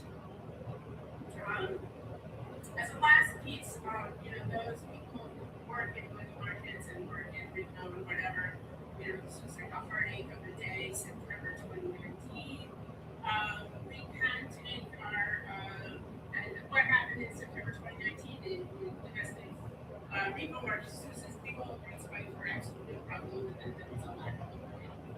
We can use our estimated MAT-Weinstein factors, and we can use the model that we have, and you can see this chart on the bottom gives you a sense of the demand is in red, the supply is in blue. Once you take all these aggregate pieces, what you see is that this was a large supply shock. This blue box right here on the bottom says that what happened on September 2019 is not necessarily a change in demand for reserves of liquidity, but it was really a supply shock. Reserves were not so available after a while.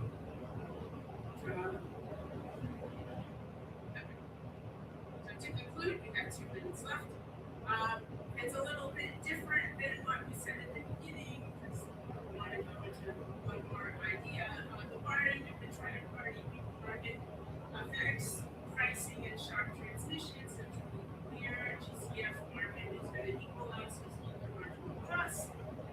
Dealer demand is less elastic than dealer supply, and we have these supply shocks. And it's showing in the table, and it's really the sexual kind of dealer-lender relationships that are driving a lot of these dynamics. I'm going to work in other implications. It's not only about balance sheet costs. Also going to talk about the standing repo. For just a coda, in terms of balance sheet costs, which people talk about a lot, let's say this sigma 1 is your balance sheet cost. You get this dealer 1 that has its balance sheet costs go up. So dealer 1 is going to reduce its margin for the tri-party market because, that's more expensive than if it goes to the GCF market because there's no SLR traded in the GCF. But what else happens? Dealer 2 is going to be like, hey man, cheap money. It's going to go pick up that money that was left over in the tri-party market. And then it's going to on-lend that money to the dealer that actually wanted to go access the GCF market. So I guess our main point is that you have to think about imperfect competition and the network in conjunction with the balance sheet costs. We see that as a very important way of doing it. That's it. So thank you.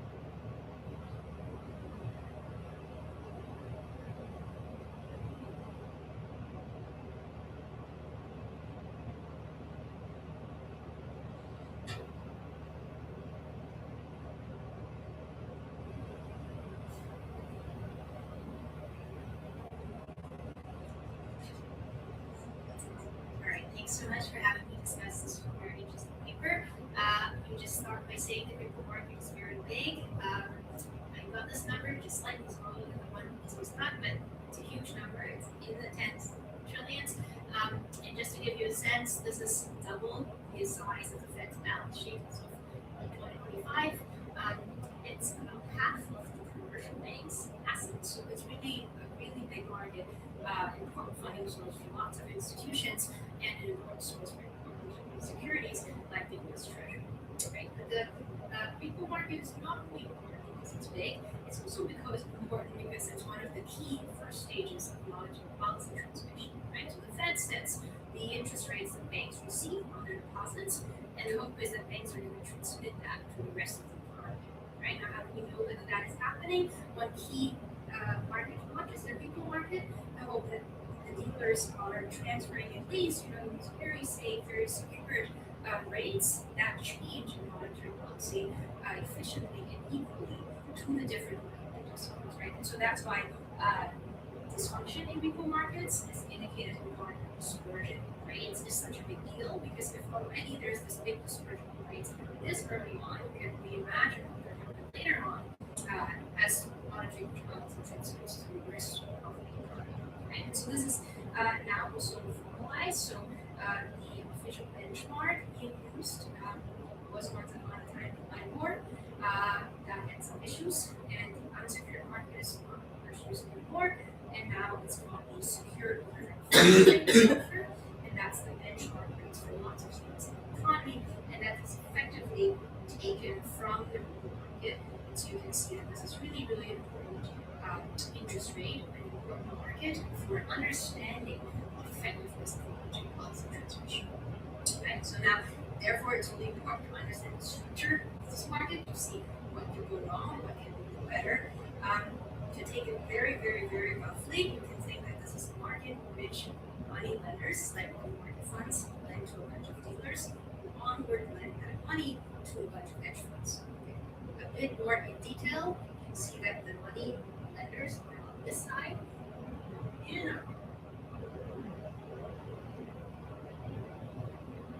Say that this.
as well, right? And so maybe one can think a bit about that dimension and think about how this change that is already underway would affect the efficiency of the show.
which amplify the difference between what the manager says the beta is and what history says the beta is.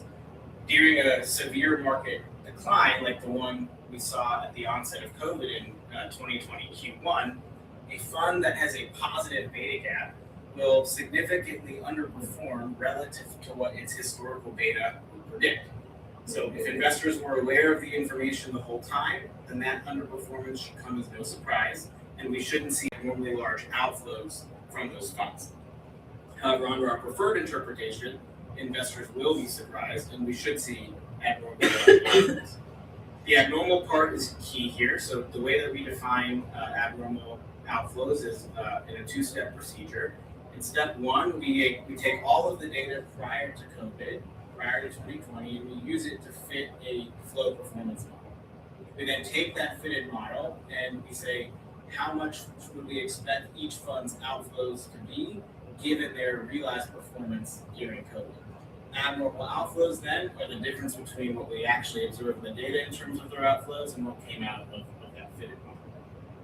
Consistent with our interpretation, investors in positive beta gap funds act as if they were surprised during COVID. So abnormal outflows are strongly increasing in the size of the beta gap for those funds, which, as I showed you earlier, contrasts sharply with their behavior in normal times. At the end of the paper, we try to tie all this together using a simple counterfactual that lets us gauge the size of the agency problem in aggregate. The basic idea is to reallocate flows under the assumption.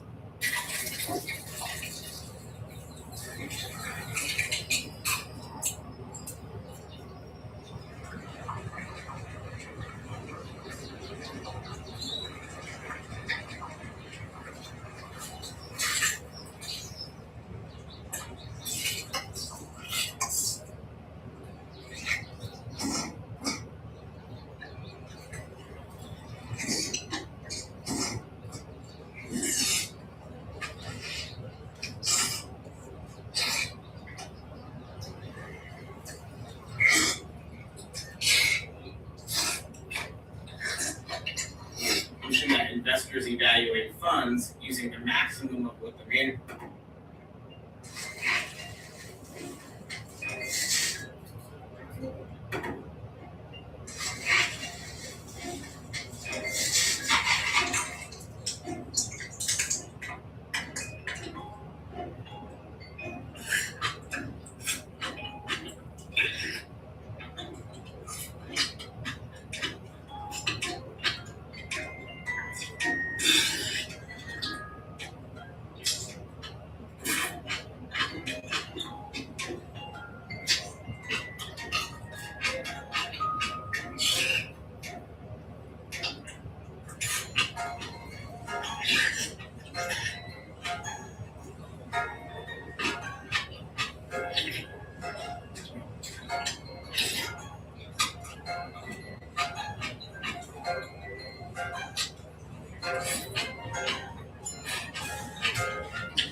Says the beta is and what history says.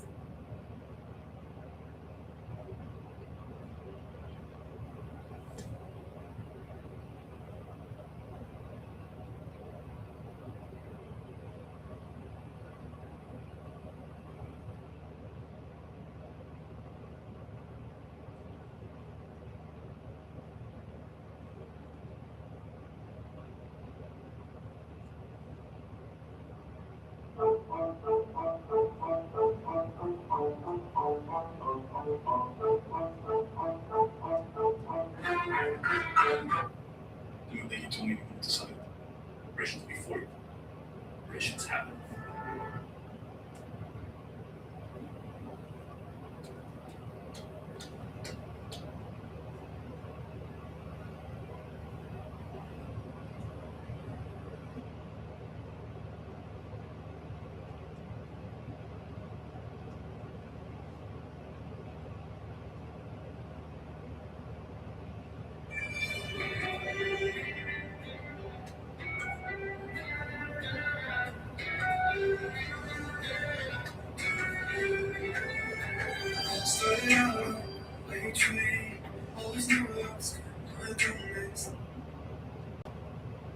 Didn't know until I saw your face. I was missing out on every moment. If you wanted, maybe I'll be too. Would you mind if I said I'm into you?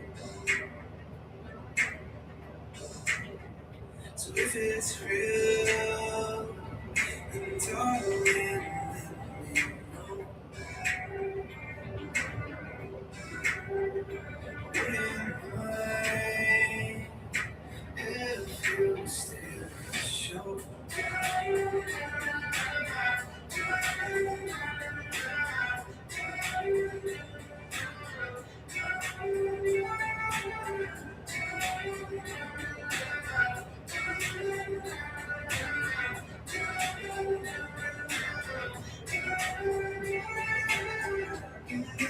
We go together, in the sky, I'll be the weather. A pretty thing, the sunny rain. Summer night, perfect occasion. One night, you know I'll be waiting for you. For you. So if it's real, then darling, let me know. Is this kind? I wouldn't mind if you still show. So if it's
Yo, Albert! Yo, Claude, we can't talk. In a hurry. And don't let my Dad catch you out here again? What? Come on, he doesn't like my landscaping. Anyway, June is coming, and you just got to be my date. Cause check it out. I'm all grown up. And I smell good. Ow, my queen. Sorry, buddy. Elements don't mix. Wait, that's all. Come on, go to the festival with me. I'll never leave this part of town. That's because everything I need is right here.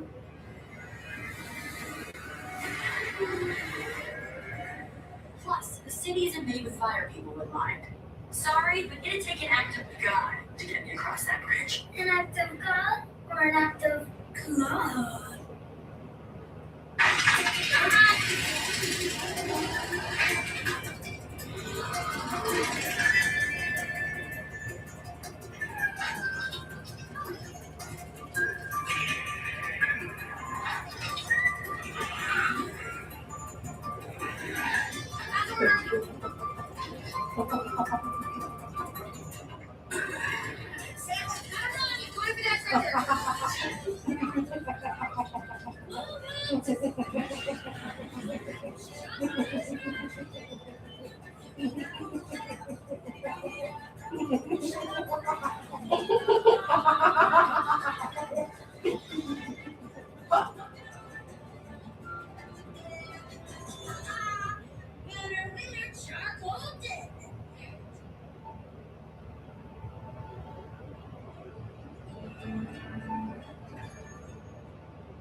I'll close things up. Still have much to prepare for Red Dog sale. Dad, I'll take care of it. You need to rest. How? I learned from the best. I am old and I can't do this forever. How did you beat my time? There's only one thing you haven't done. Tomorrow I sleep in, and I want you to run shop for Red Dot sale. Seriously? By myself? If you can do that without losing your temper, it will show me you are able to take over. Oh, good, Ashwa. Down, I swear. You'll see. Good daughter. Yes. Loosely, please, let this go my way.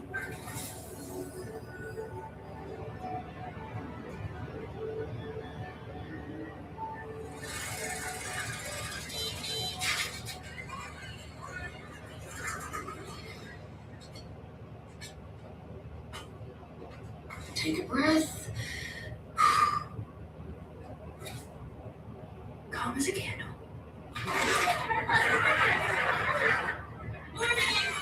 Fireplace.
Deutschland.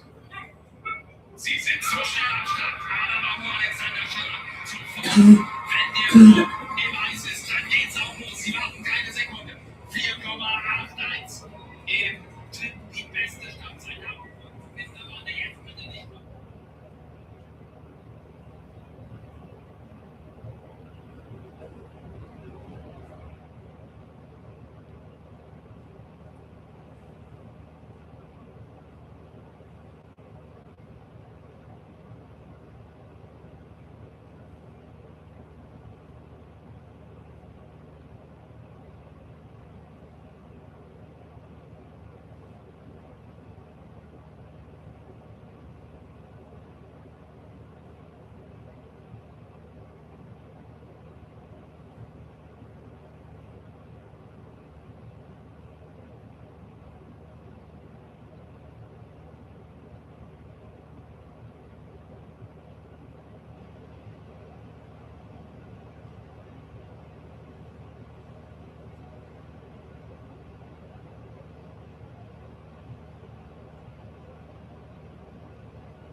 lebenslange Haftstrafe verurteilt worden. Ein Gericht in Seoul sprach ihn der Anstiftung zum Aufstand schuldig. Der 65-Jährige hatte Ende 2024 während eines Haushaltsstreits mit dem Parlament Überraschung das Kriegsrecht ausgerufen.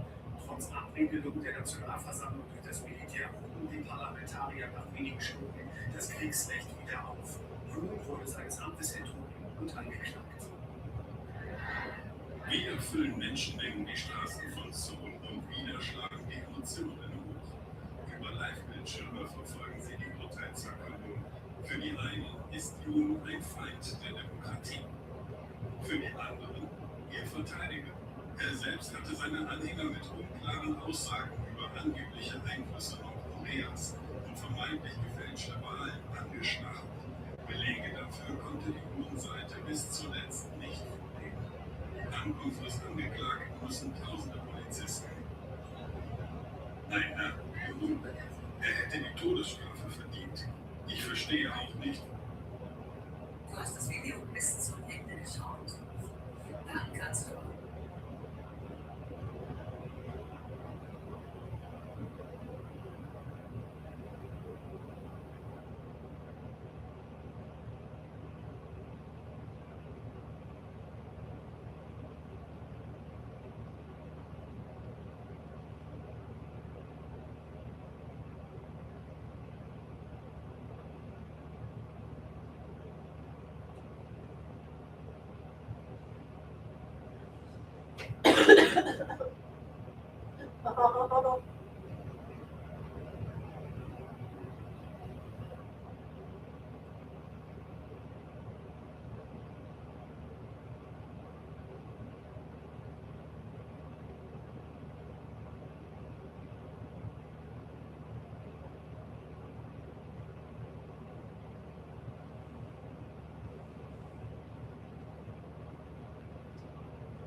So I'm actually working inside of the right now at 5:30. We have our bill back. It's going not great, as you can see. Built a little pitch. But you know what? I'm music though, so I'm feeling actually great. Well, listen. I think I know. See, maybe I should have gone to the bathroom. Yeah, exactly. I'm using Rust, and so here, let me walk you through what I did. So first of all, I took a screenshot, or it's like a photo of the challenge. So I did the same and airdropped it. And then I basically said, well, so first I had to ask this question, can you figure out Rust? Can I build a website with Rust? I don't know. So it's like, Rust is installed on your machine. Here's how you can build it. I was like, cool. So yes, install what I need, and then so while it's installing Rust, I'm airdropping this photo over, and then there's an error. And then this is my phone.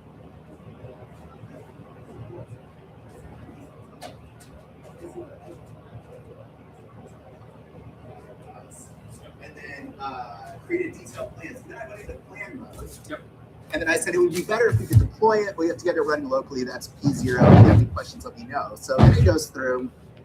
And I don't know if it's going to show the questions here, but one of the first things it said to me was, it goes, hey, you don't need Rust to do this. You just need HTML and JavaScript. That was like the first thing the agent said. It was like, do you still want to use Rust? Are you sure? Yeah. Are you sure you want to go down this Like, path? all Rust is going to do is serve this HTML page. I was like, absolutely, I want to use Rust. If you aren't using Rust, what are you even doing? I don't know. Exactly. Are you a real developer if you're not using Rust? I don't know. So, okay, so then it keeps going down. So then what I do is, so then I switch to my custom agent, which is the beast mode rebooted. Yep. So my custom agent here does a couple things that are important. So first of all, it forces the thing to use context 7. It forces it to run things in sub-agents. I know I'm not supposed to use sub-agents. I don't care. I'm doing it anyway. I told you I wasn't going to listen. And then it lays out some mandatory coding principles. Now, then the next thing that it does is I switched into autopilot, which I think is experimental in the CLI, but it's essentially a CLI section that we're about. And then it just keeps going. It's trying to test. It's opening the local host, taking screenshots, looking down here at the bottom, and it's like, okay, cool, I'm done. And I was like, well, how do I run it? And so that took me a minute to figure out how to run it, but it's up. So there's a couple things. So first of all, I use the front-end design skill, skill.sh, which I just have installed. Like, it's just there, and Theo told me that open source front-end design skill is like, checks the rows, you go in way to be designed, so that's what I did. And then the agent browser skill is what I used for to test, just to make sure that it actually ran. Because one of the problems with agents is that they can't and so what they do is they're like, cool, I did it. It doesn't work at all. So it has to be with those events. So the agent browser skill will be sent to use a browser. I don't know if this actually works. Do you want to give people kudos? Let's give John some kudos. Hey! Look at that animation. Wait, does it persist? It does! Am I done? I'm gonna tell you some more things. Okay. I think you should add very crazy here. You should add Copilot SDK to this, and you should basically let me like ask questions about it. It's like who contributed to this release, and like what are some of John's other contributions to this kind of thing.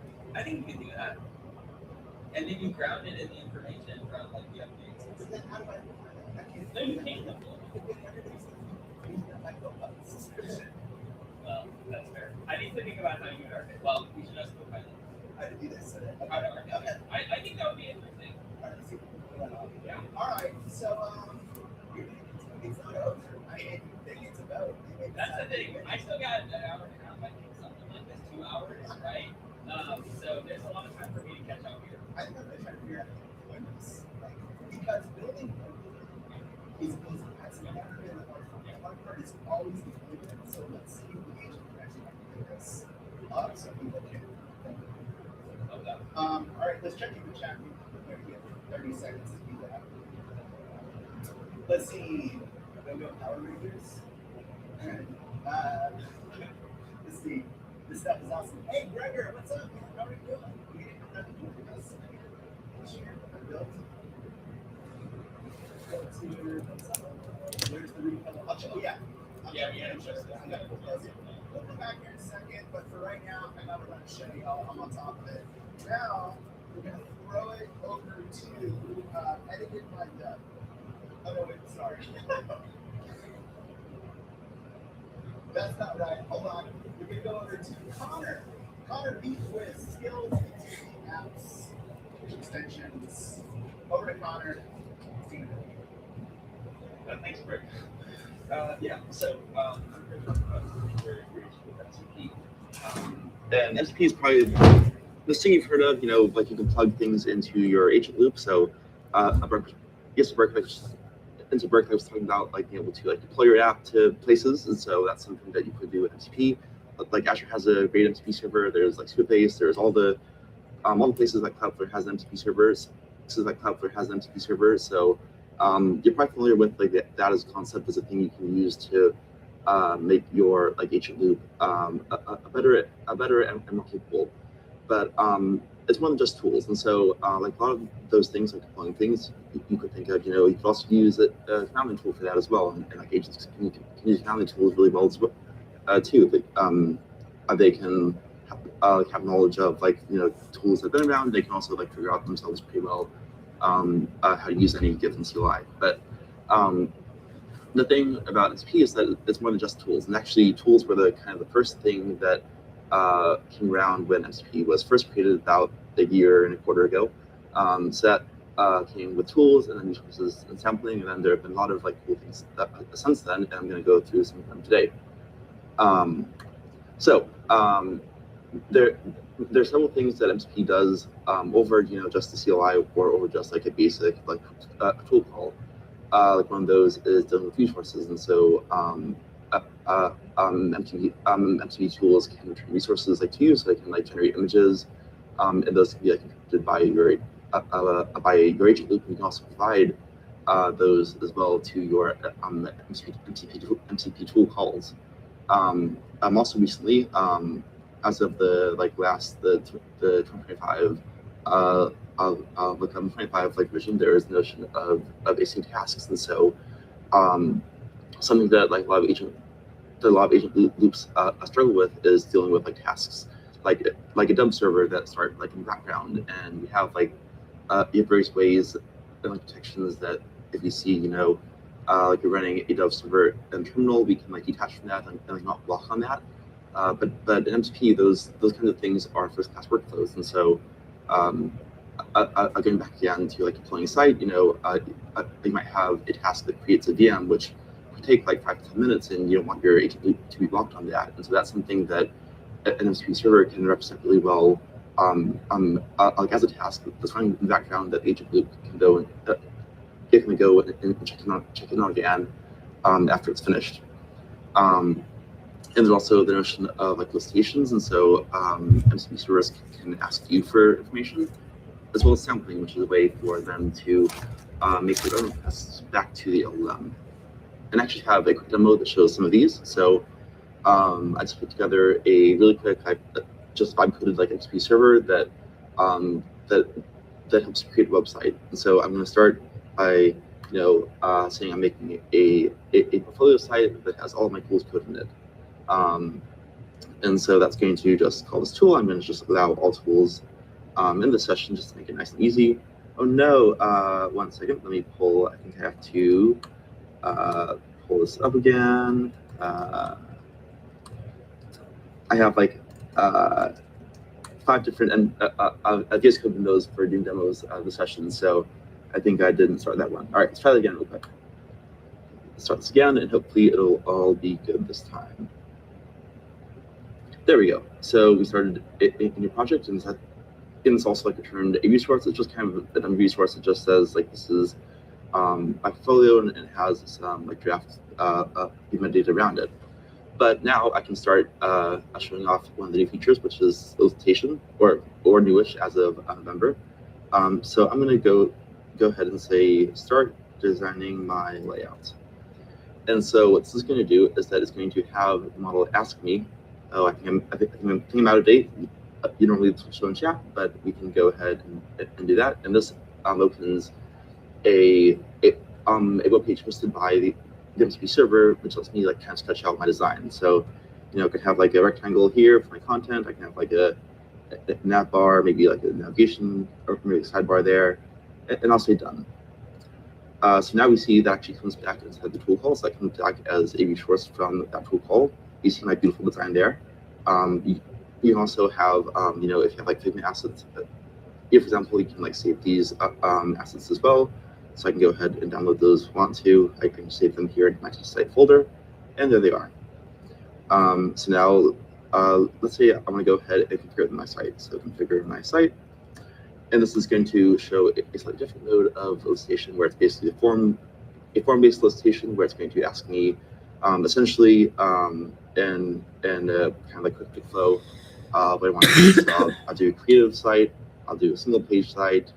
Sure, that code sounds great, and I'll do that as my maximum content. And let's skip the animations for now. I can also select my features, and so I want to say this is a contact form, and I can go ahead and do that. Now we should actually be about good to go. So let's go ahead and ask it to generate content. So this is actually going to go through the MCP server, and the MCP server is going to use this sampling feature to actually make its own requests going back to the model. So first of all, is first of all get a prompt, just because if you have a premium model selected, you don't want to like have a server like using a premium request like without you knowing about it. But I can go ahead and allow that, and then that will go ahead and create that content for me. So it's going to go make those pages.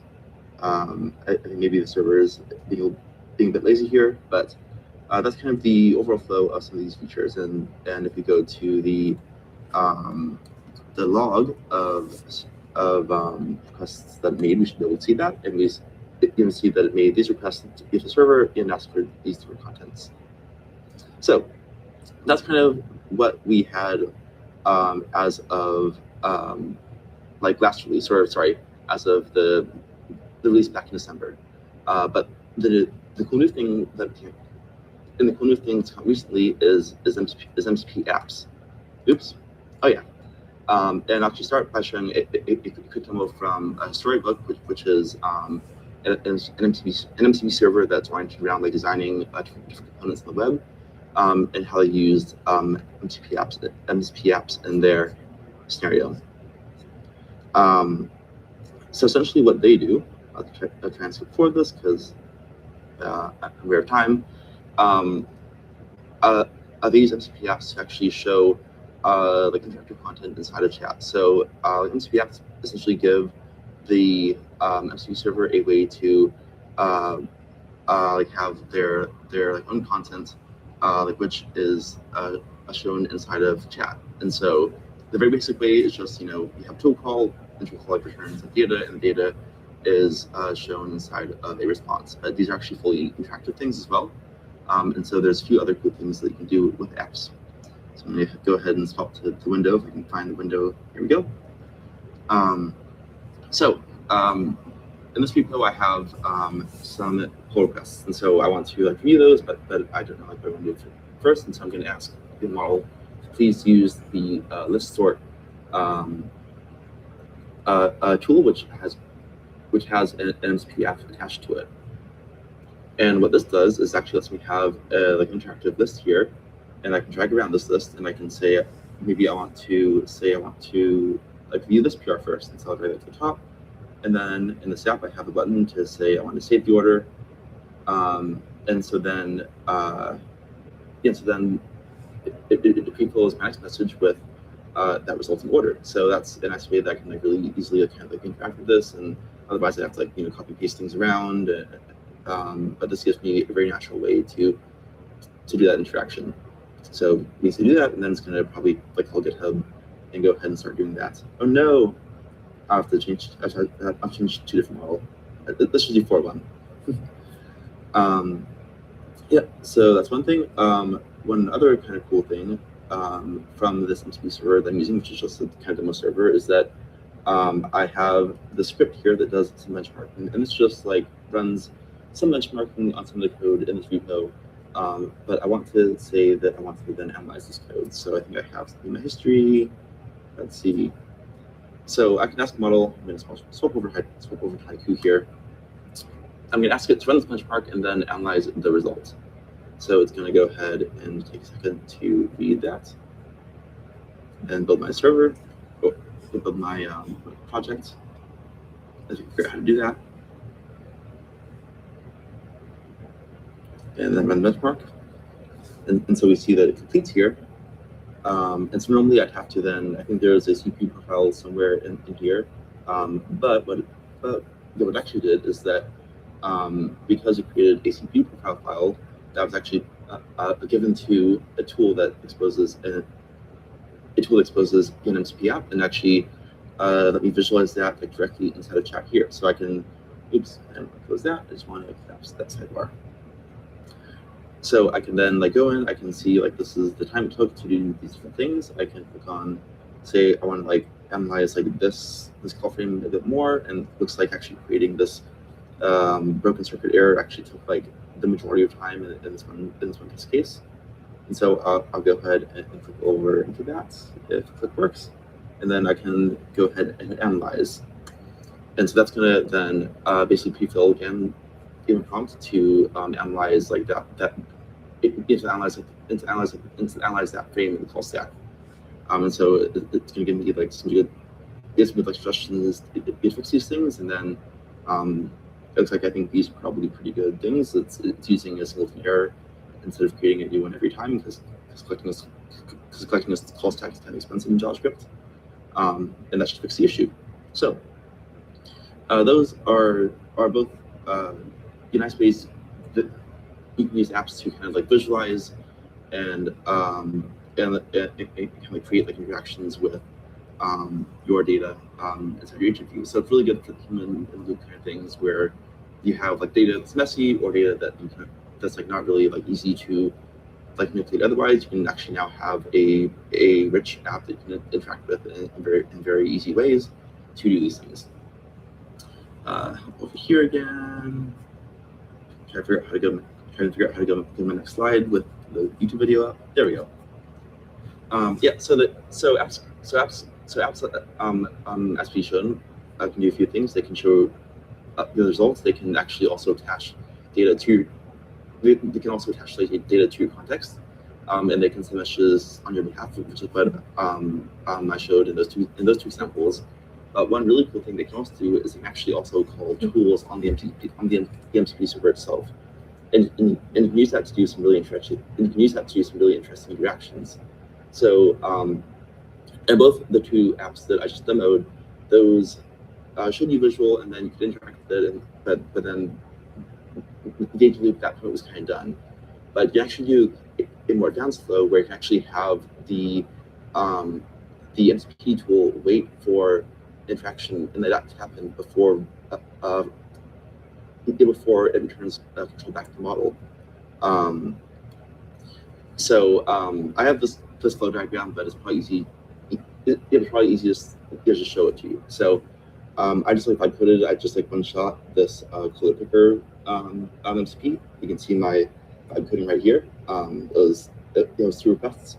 And essentially what it's going to do is that it has a tool called the color, and that's just going to show the color picker, and how MCP app is declared is that the tool has like a data right here, which has a UI of a resource on that server, which presents that MCP app's UI. And then what I actually did here is I have a second tool called confirm color, and this is only going to be visible to the app itself. And then when this is called, it's going to like confirm the color was picked, and then my color tool is going to wait on that pending pick to actually resolve. So I can go ahead and do that. I'm going to use haiku because I'm asking about a haiku, and I'll ask it to pick my favorite color, and then write a haiku about it. If it's going to work, no. I'm going to have to ask me for my favorite color. Let's try this. Well, that's not very useful. Using the pick color tool, as I said, this is vibe coded and like not tuned. There we go. So now it's actually going to use that tool, and we see that the tool actually is still running as far as this code is concerned. But I can now go and interact with it. I like a nice dark green color, so I'm going to go ahead and pick that. And then once I hit confirm, it's going to just send that response back to the model, and the model's going to hopefully write something very nice about my. Yep, there we go. And just like that. Yes, this was actually all vibe coded just using a skill, which we just talked about. So there's actually just pulled down the skill from there we go. From this MCP apps playground repo that the team member made, and I just pulled this down.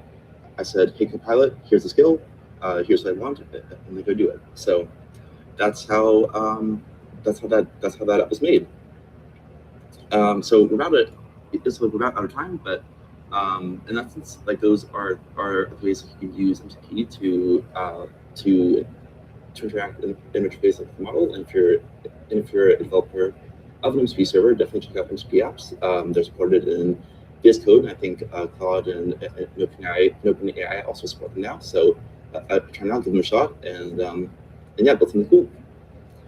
That's all for me. So I'll pass it off to whoever's next. New features are available when working with the agent inside of VS Code, enabling you to add additional messages to the queue or even steer the current agent session.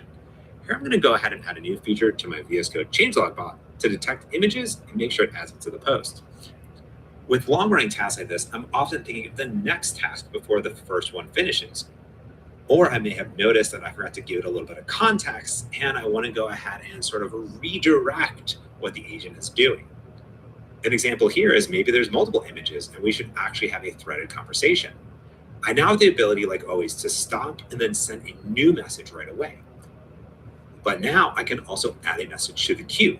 The message is going to wait there, and then it will be sent automatically after the current response completes. But if a session is ongoing, I can also steer with a new message. This is going to signal the current request to yield, basically waiting, say, hey, after you finish your tool execution, process this new message immediately and add it to your context. And if I don't want to wait, I can always send them a message right away. And just like that, I'm steering the agent back on track with my new ideas. Agent skills are folders of instructions, scripts, and resources that agents can discover and use to do things more accurately and efficiently. Here inside my Visual Studio wallpaper website, I have a few skills, one specifically for image manipulation using image magic. Now, traditionally, if I was to ask the agent to start to resize these images on demand, it could look at the skills and realize that it has an image manipulation skill that it can follow accurately. But now, if I know exactly what I want to do, I can invoke that skill with a / command. By using / image manipulation, I can use it just like a prompt. It can now be loaded on demand or directly inside of the chat window. If you want to find more awesome skills, check out the awesome Copilot repo and the extension to VS Code, where you can browse instructions, prompts, agents, and skills. And of course, you can always create your own right from the chat window. Hooks are now available inside of VS Code, enabling you to execute custom shell commands at key lifecycle points during agent sessions. We support a bunch of different hooks, including pre-tool use, post-tool, session start, and a lot more. I've gone ahead and created a stop hook, which will be executed when the session stops. I specified specifically a bash script to run, but you can specify anything for Mac, Windows, or Linux, including PowerShell scripts. Now, when this gets run, it will automatically commit and then push the changes when the session has finished. Let's go ahead and see it in action. So let's go ahead and select this refresh button that I want to remove from the user interface. Now, this is going to send off the request to the agent and it's going to get to work. And then we can see that when it has finished, a hook is being executed. And that shell script will then be run, creating the commit and pushing the changes. All of this is available today, and as always, happy coding.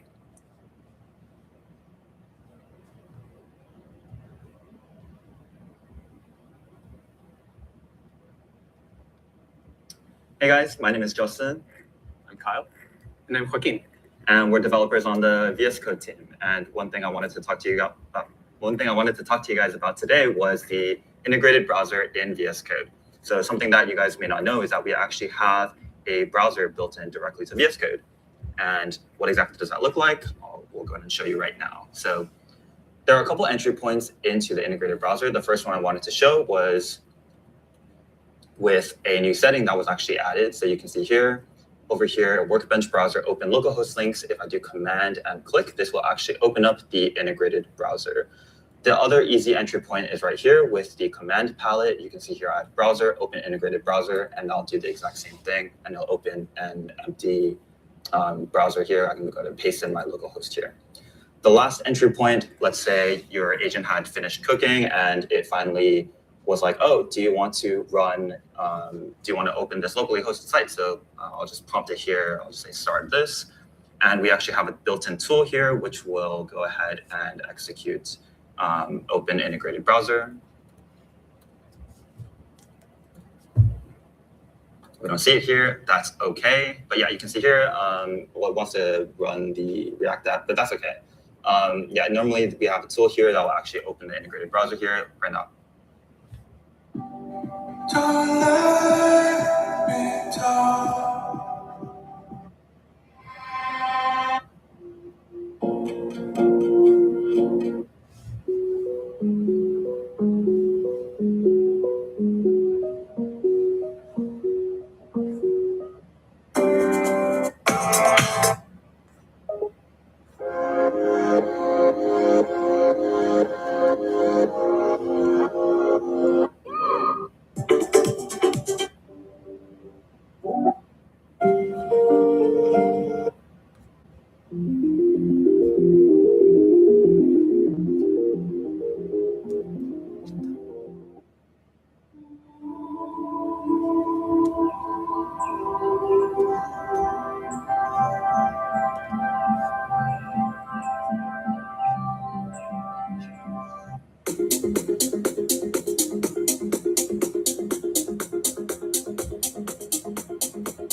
Okay, guys, we're gonna close the study live stream now, and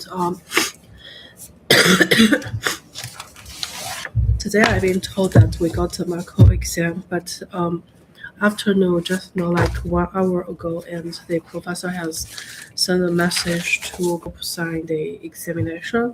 So means that the exam still have not happened yet.